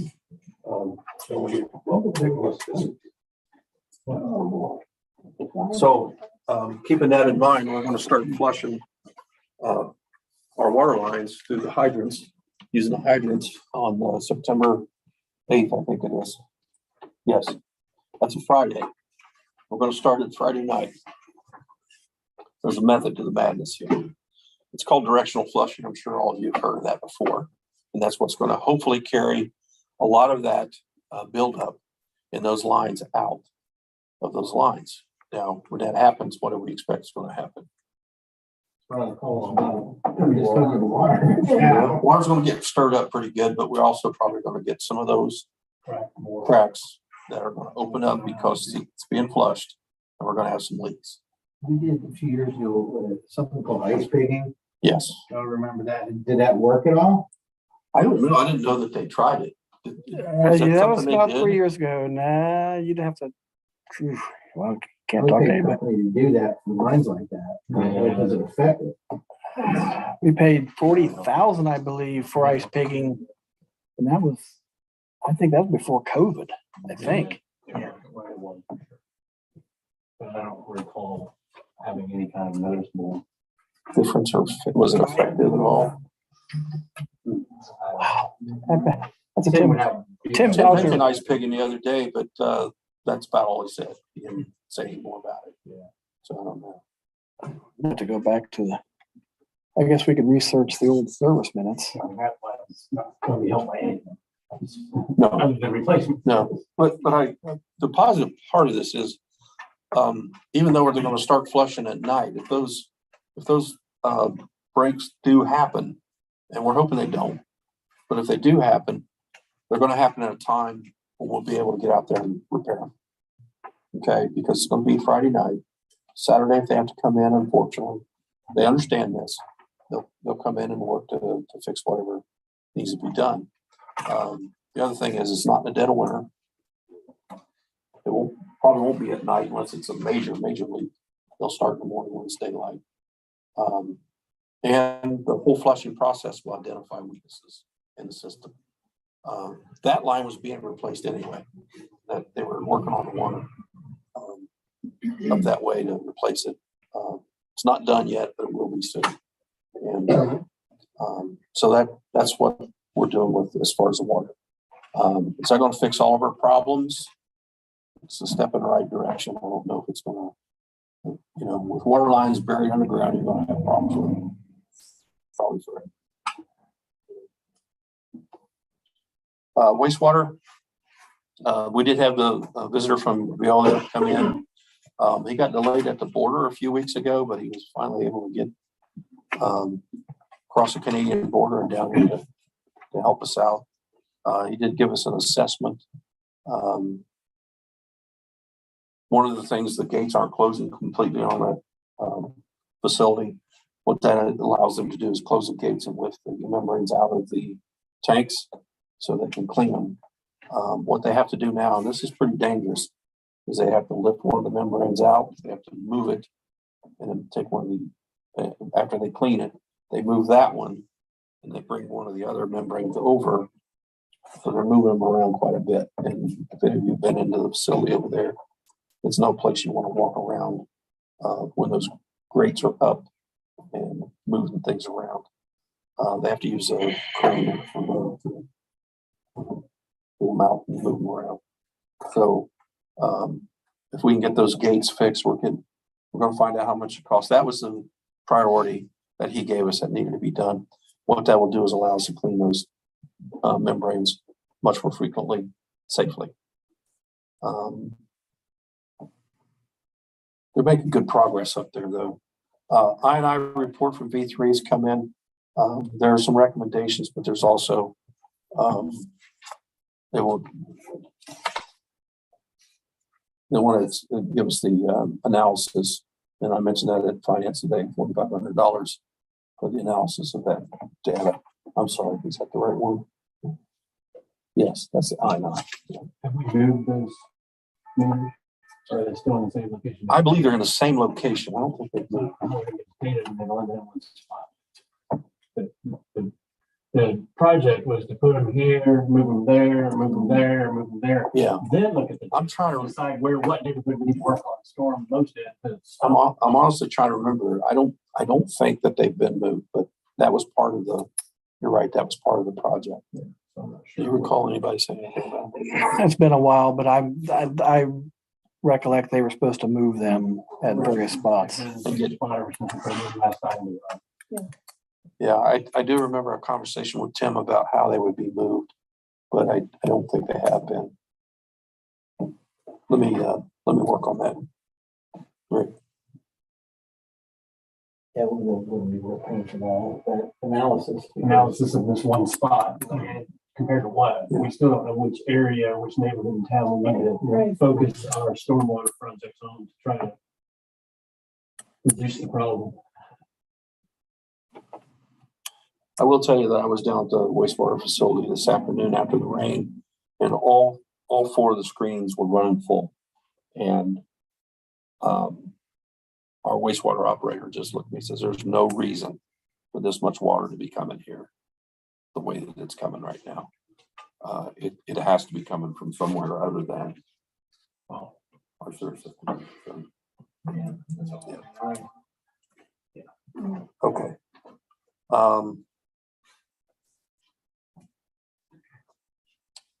Zoning, we just had a meeting last Thursday on a barn that was granted a variance over there on Plaza Western. We were both in attendance for that, the mayor and I. Urban hunting approval. This is one of those things, Jeff and I have talked a little bit about this. It requires a application. And so I drafted an application and we're trying to determine whether or not it's the right form going to the right place. There was a question about at the BZA meeting about whether BZA should be involved in It's a BCA or is it planning? their planning and zoning. So I don't remember what our ordinance, Yeah. specific language in the ordinance. yeah, I mean, if that's not, if the ordinance says BZA and the village doesn't want it to be BZA, then we can amend the ordinance. So that's, well, it's just a question of one of the members brought up the other day, as a BCA member, he thought maybe it should be better there. So we'll talk about it some more. But, yeah. He didn't have any heartburn with it. He was just curious about whether or not it should be.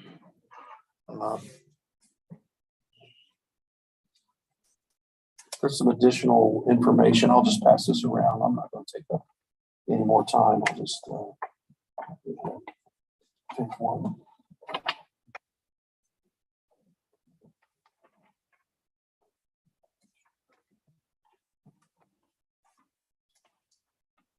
There's a little redundancy here, but for the most part, it's.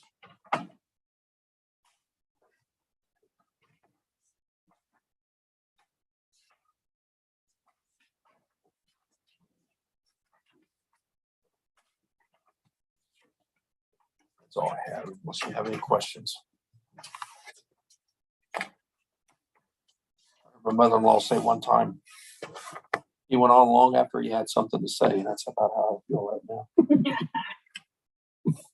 Well, then we'll pass it on to the fiscal officer. Anything I need to add to what I talked about earlier with finances? If you remember, can't remember if it was the last meeting or the meeting before, I told you that Rita had mailed out 1,200 letters. Well, today they issued 953 subpoenas today.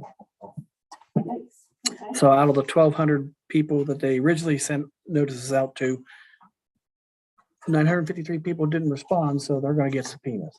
And they went out today.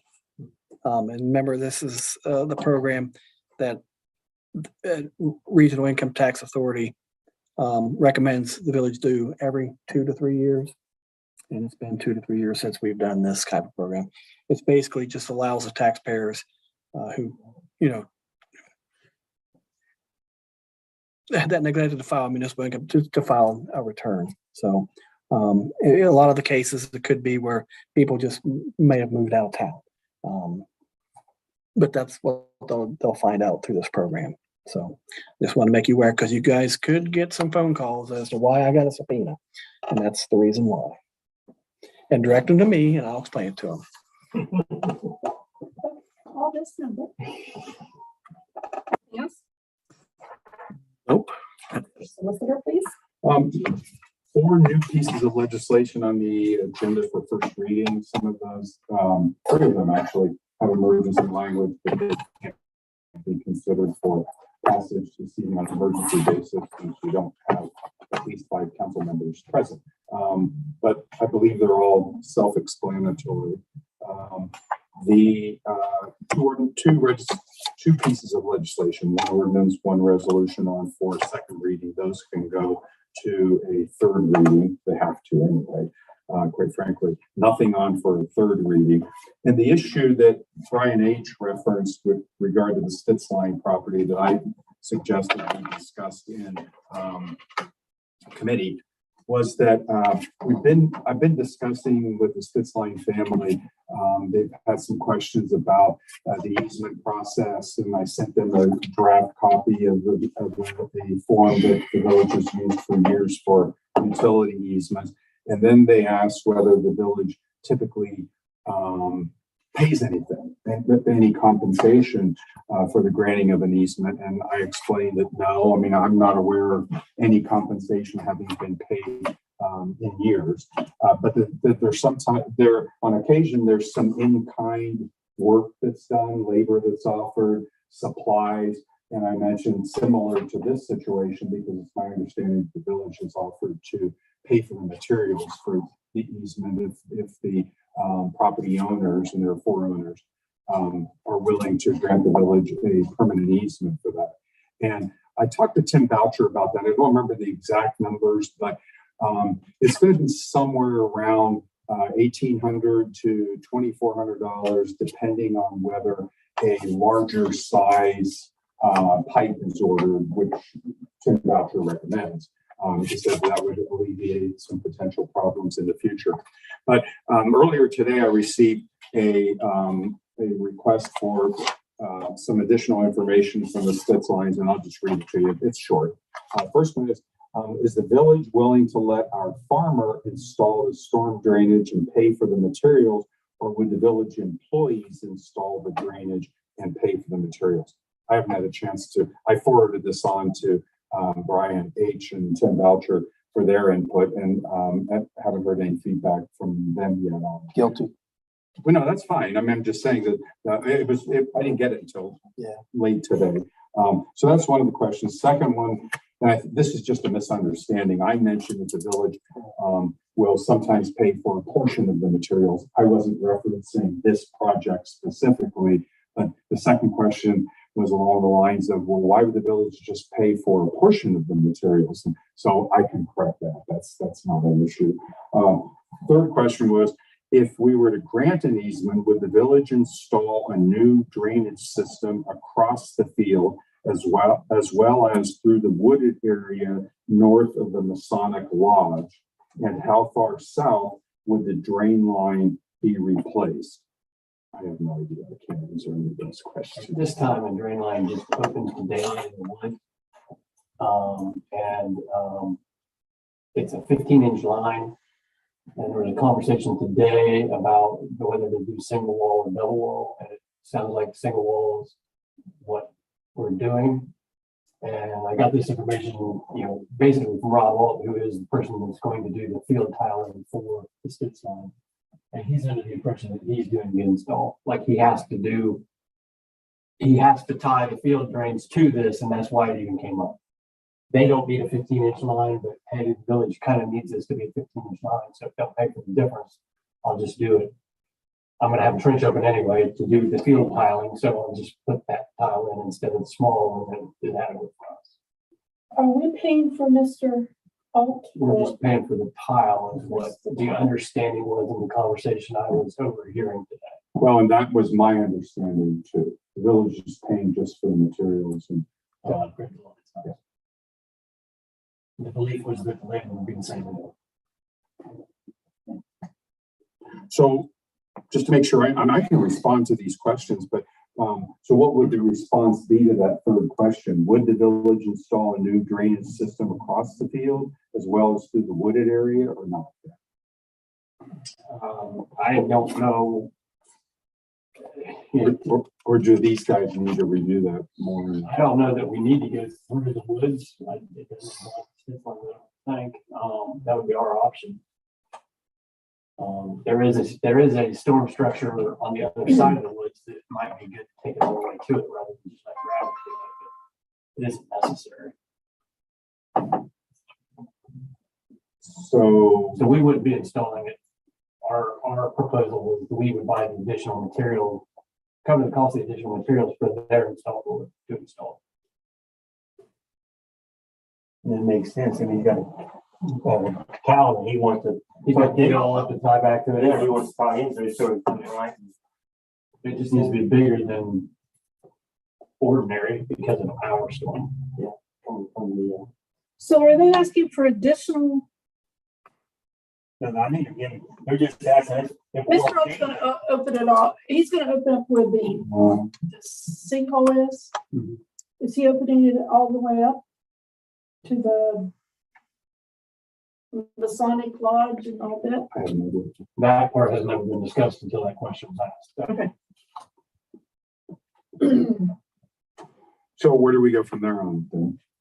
From here on it? We get Tim involved, have him go out there and find out exactly what He wants to do. Whether he wants to take it all the way to the storm structure or just let it in the woods like it is. Well, then Brian, I'll wait to hear back from you before Yes, sir. I respond. How's that? So, okay, that's all I have, folks. That's it.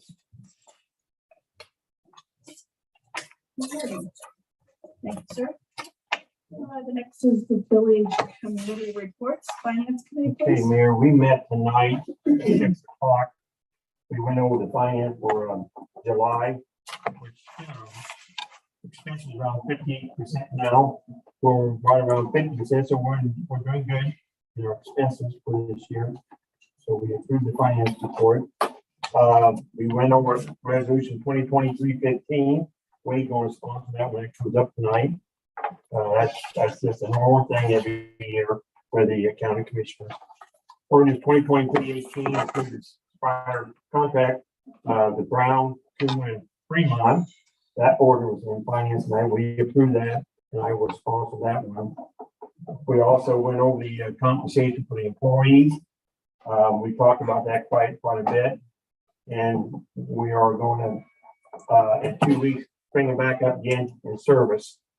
And our next meeting will be September 11th at 6 o'clock. I appreciate it. Thank you. Sorry, we're trying to get Debbie in. Yeah, I'm trying to find our mouse now. There it is. Service committee. She's not here. Service did not meet tonight. Our next meeting is the 26th. And safety is not here, I apologize. Rules committee, please? We met tonight, Mayor. I believe everyone that is here now was there then. There is one ordinance and one resolution. One ordinance is coming to council and the resolution is going to just be draft the change to the water bill rate fee. Alrighty. And your next meeting? Oh, our next meeting is the second September Monday in September 11th. It's immediately, it's about 6:45 or immediately following finance. meeting. Right. Police department had to step out for an emergency. But Chief, he did give me a report Oh, earlier okay, today, so I can go what he said that, car 6 is currently out of service due to a coolant leak. And they've started the CPT 24-hour training. And Officer Farmer is monitoring to make sure everyone is compliant with that. They did received a resignation from Officer Laner, and they're currently posting for a replacement. The officers worked a total of 57 hours during the festival, no issues. And the also assignments are as follows. Devin Holm is at the high school, Officer Molina is at the middle school, and Officer Farmer is stationed at the elementary, as they are now all certified school resource officers. He also said that they have received 2 new tasers issued to 2 of the SROs.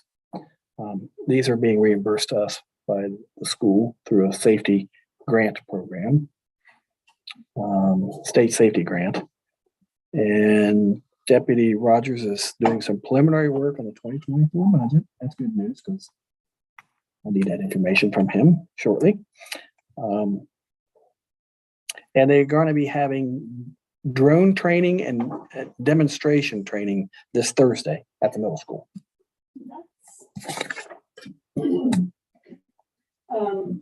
I sent everybody the Boswell Joint Fire District information that we have. I guess I gave it to you too. I also need to appoint a person to the Boswell Joint Fire District to represent us. And Mr. Wade, I'm going to appoint you.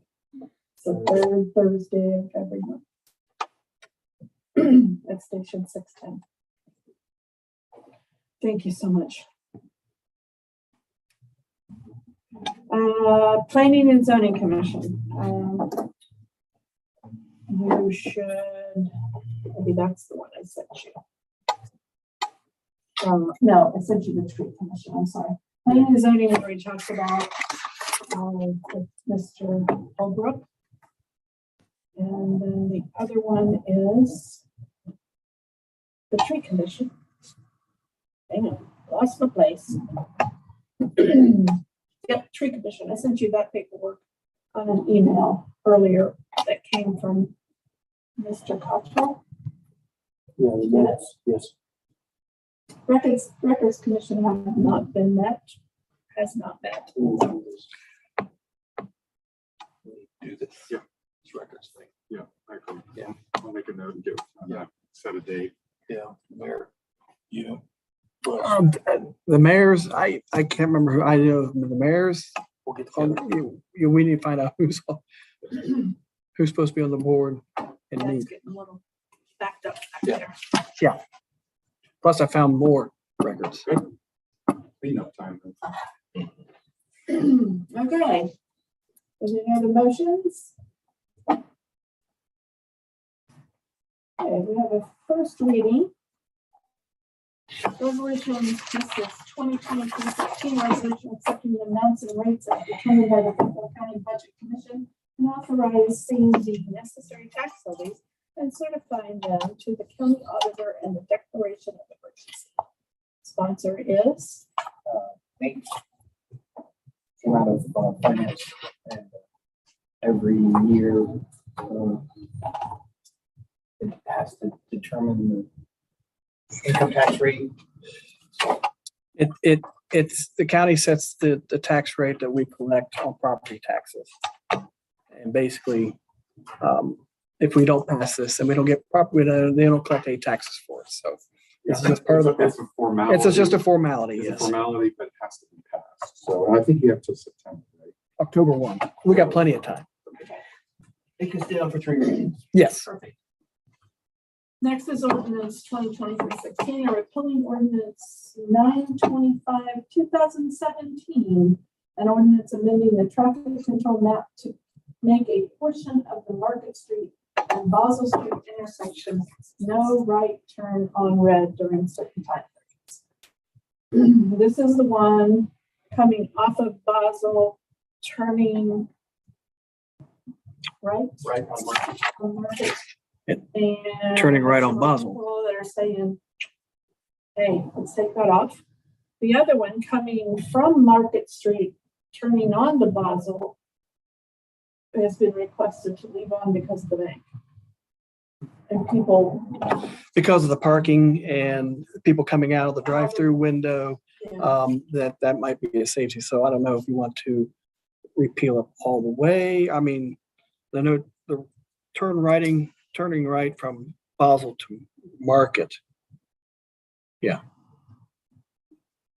you're turning, That From Market on to Basel. it's Market going heading. Eastbound, turning southbound. Yes.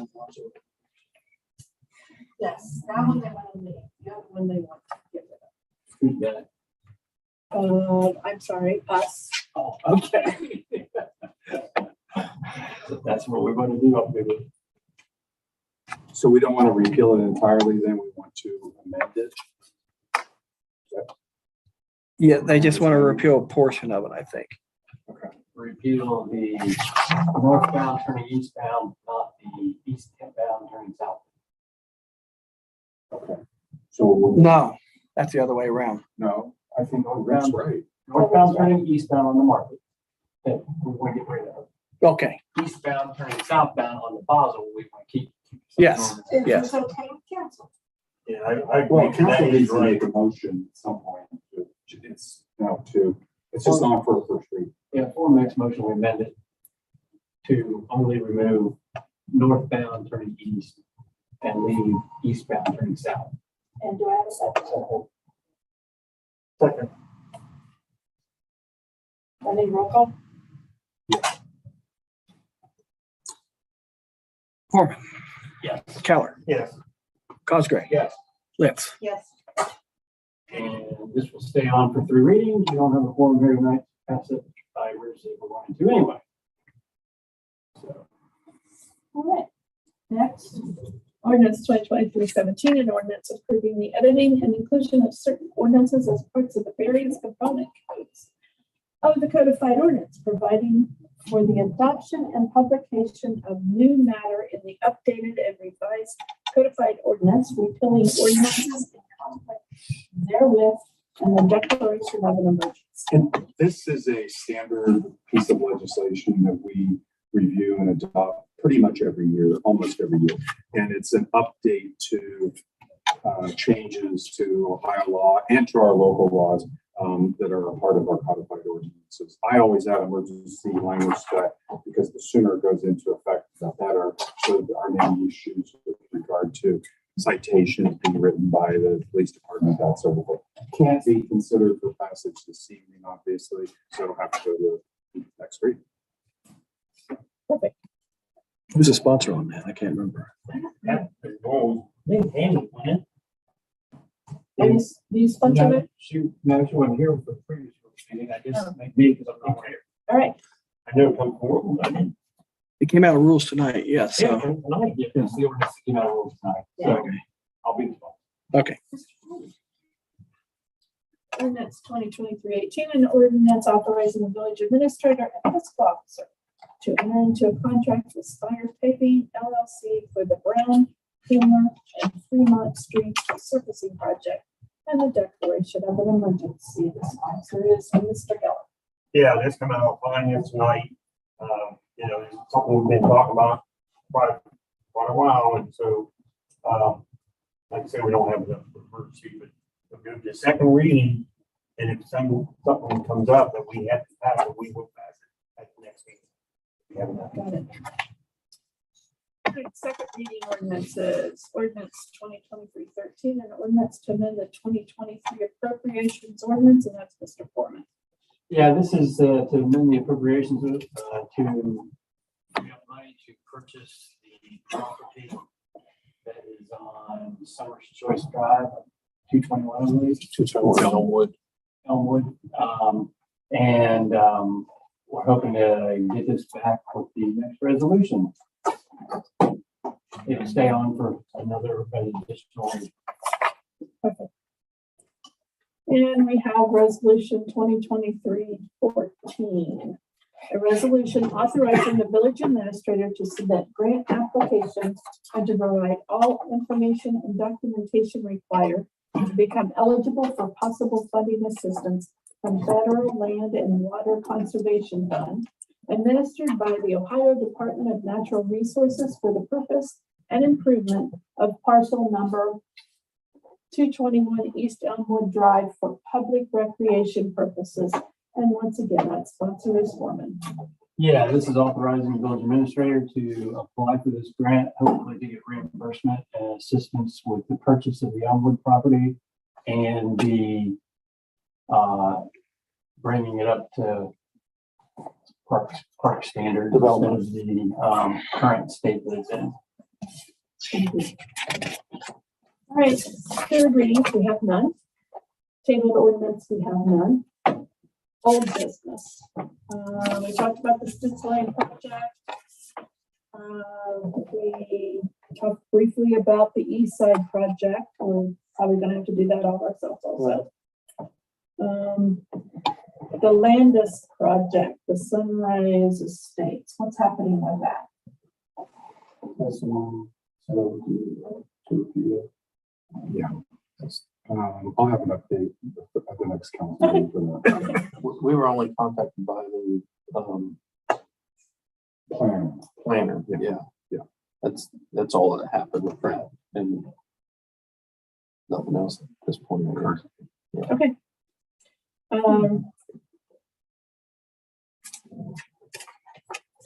We had a request about changing our times. And from 7:30 to 7. And There was a discussion, if I can interject. yeah, There was a discussion about whether we needed to, in ordinance to amend council rules. Our council rules don't specify a specific time for council to meet. So typically at the beginning of the year, at a reorganizational meeting, those times are set for council meetings. So council can amend that by motion, by simple motion. We don't need legislation to change the council time, meeting times from 7:30 to 7 o'clock. Follow-up question was asked by Brian H. Well, what about committee meetings?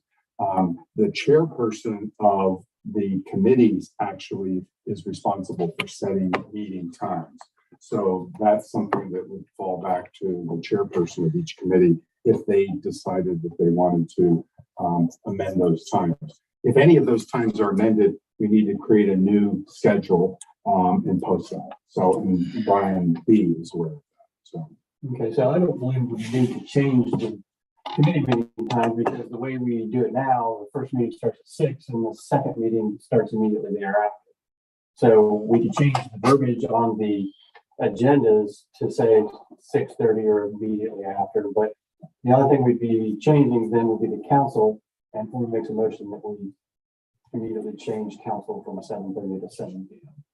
on the second and fourth Mondays of the month. second. Second. Roll call, please. Okay. Whoa. I'm sorry. Motion to modify council. Thank Council from Discussion. 7:30 to 7, is that correct? years ago, it used to be. Yeah. And I don't remember any difficulty with that. No, I don't remember why it was changed. Why they do these has to be on every Monday, one, you know what I mean? Okay, Yeah. well, but Jeff, okay, but correct me if I'm wrong, Jeff. When the mayor established committee times, they're 6:45 or thereafter. Shouldn't that be 6:30 or earlier? Yeah, I said we probably need to change the agenda to say that the meeting starts at 6:30 rather than 6:45, but it also says immediately following. Right, that is true. That's okay. Okay. Right. The committee chair persons can do that. Yeah. So, Okay. Okay. Any more discussion? Now roll call, please. Foreman, Yes. Litz, Yes. Cosgray, Yes. and Keller. Yes. All right, motion passed. When will we start this next meeting? it's in effect now. So, Okay. Sounds like a plan. Okay, so We'll that get it means on I the gotta work website on right that away. list tomorrow. And get it posted.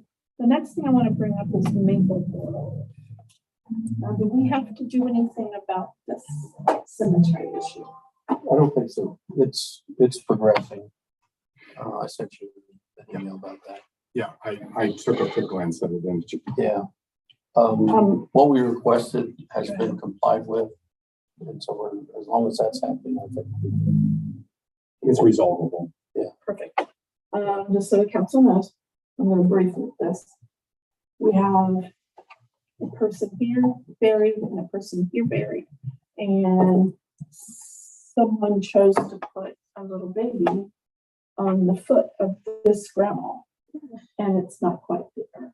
And then they decided to pour concrete themselves over top of the baby, but it's not in the right place.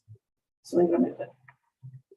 Or whatever they decide to do. So if I can expound on that a little bit. So the infant burial was supposed to be entirely on her grandmother's plot.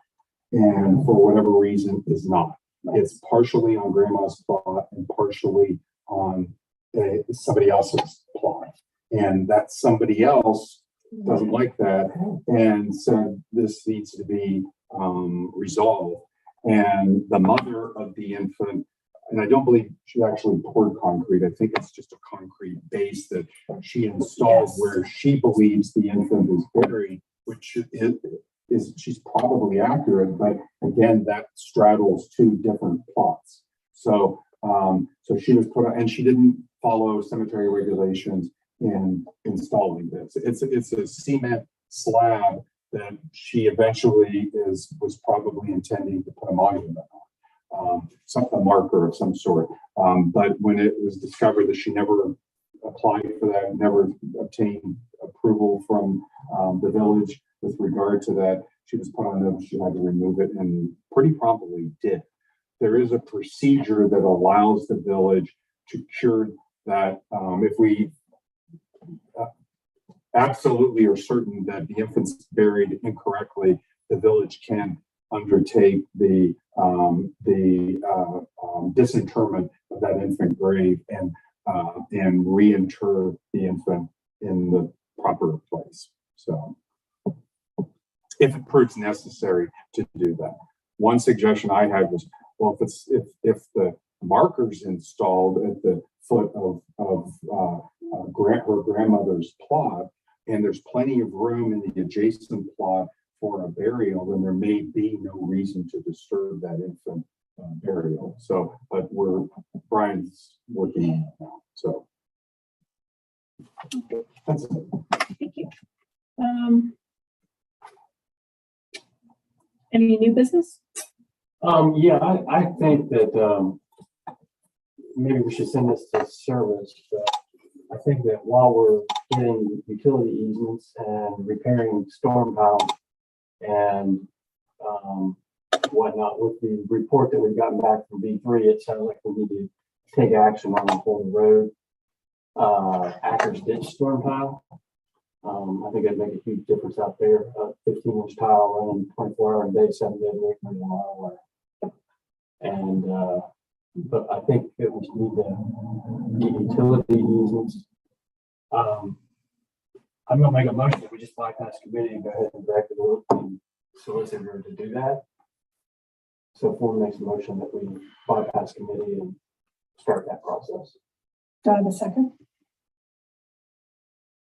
Well, I'm seconding, but I want more, yeah, I'll second it. And just for clarification, is it to prepare an ordinance authorizing something then? What are we, just so I understand what we're doing? Well, we spent $30,000 to have V3 look at the east side stormwater situation, and from what I'm gathering, I haven't seen any report yet, but my understanding is that report led to them saying, well, you really just need to fix that tile right there. And that's, you know, I think they're preparing a report, aren't they? or that. I believe I instructed them to, that you will need a report. Yes, because I instructed them, a council wants a report on what you found before they can do anything else. We'll just wait for the report then. Then you want to withdraw your motion? Formal withdrawal. Okay. I'll withdraw my second because I want more. We'll probably end up right back there again.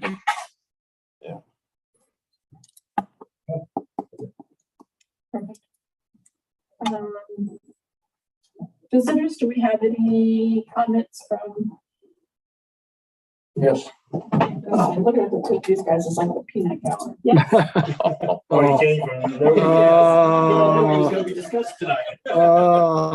I didn't know of anything. I haven't heard anything about this D3 thing.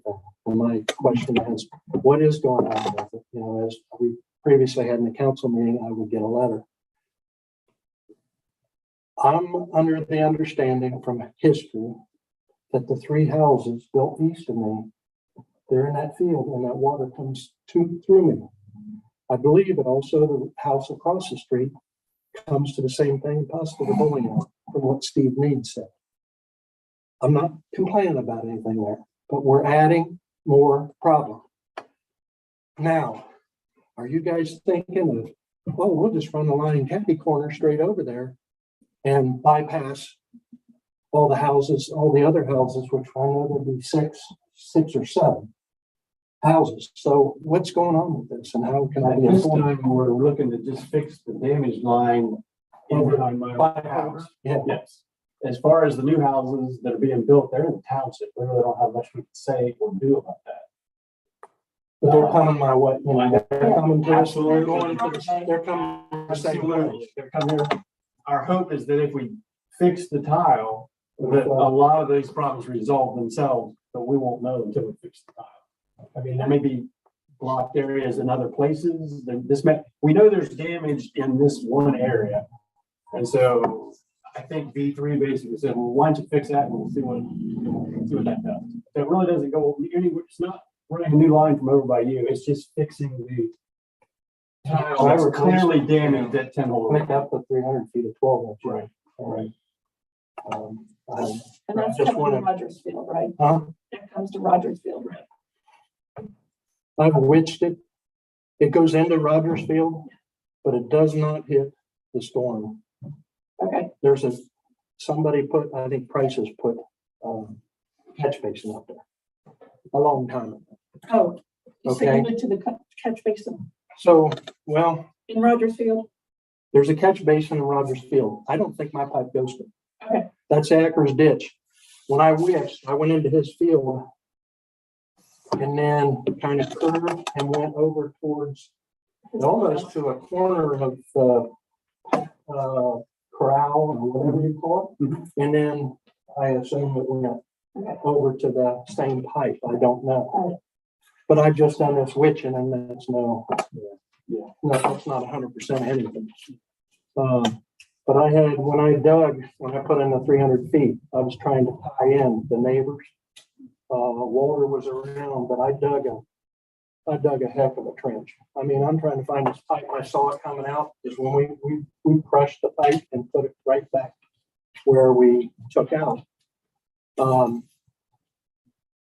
of these, I dug this heck of a hole and it's like nothing. It's like, what the heck? We found out it went about 7 feet. It came up to originally came to the top of the ground, it was below ground. It filled up with water. So then I pumped it into that catch basin. And I kept going over to that storm or that catch basin of Rogers. I never saw any flow from it. So I don't. Because it's completely collapsed in behind my old property. But, so it sounds like you might want to come to the service committee meeting next. Now you got two of them in the month? I just heard that too. No. It's still 2 weeks away. I never knew it was on the second. I only knew it was on the fourth. Service on the 4th. That's their next meeting of service. Well, there's no on the second. You didn't have a meeting on the second. Okay. It sounds like we'll have a, report from B3 by the next service. Yeah, we'll make a call. I'd just like to be informed of it. Yeah, I'll be here. Yeah, remind them. I'll send Mike an email. 28. Okay. Last call, I'd like to let everybody know the farmer's market's still going on Tuesdays from 4 to 7. And don't forget that school starts on Wednesday, so watch out for the little kitties. Anybody have anything else to say? Okay, the next meeting will be held on the fourth Monday in August, August 28th at 7:30 p.m. Nope. 7.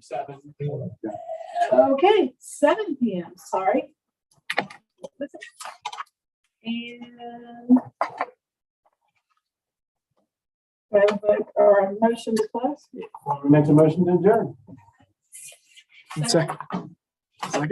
Kelly second. All in favor, we're out of here. I The next, fire meeting is Thursday. Yes, by the board. Okay, Brian, and, the members of the records committee, you or your appointed representative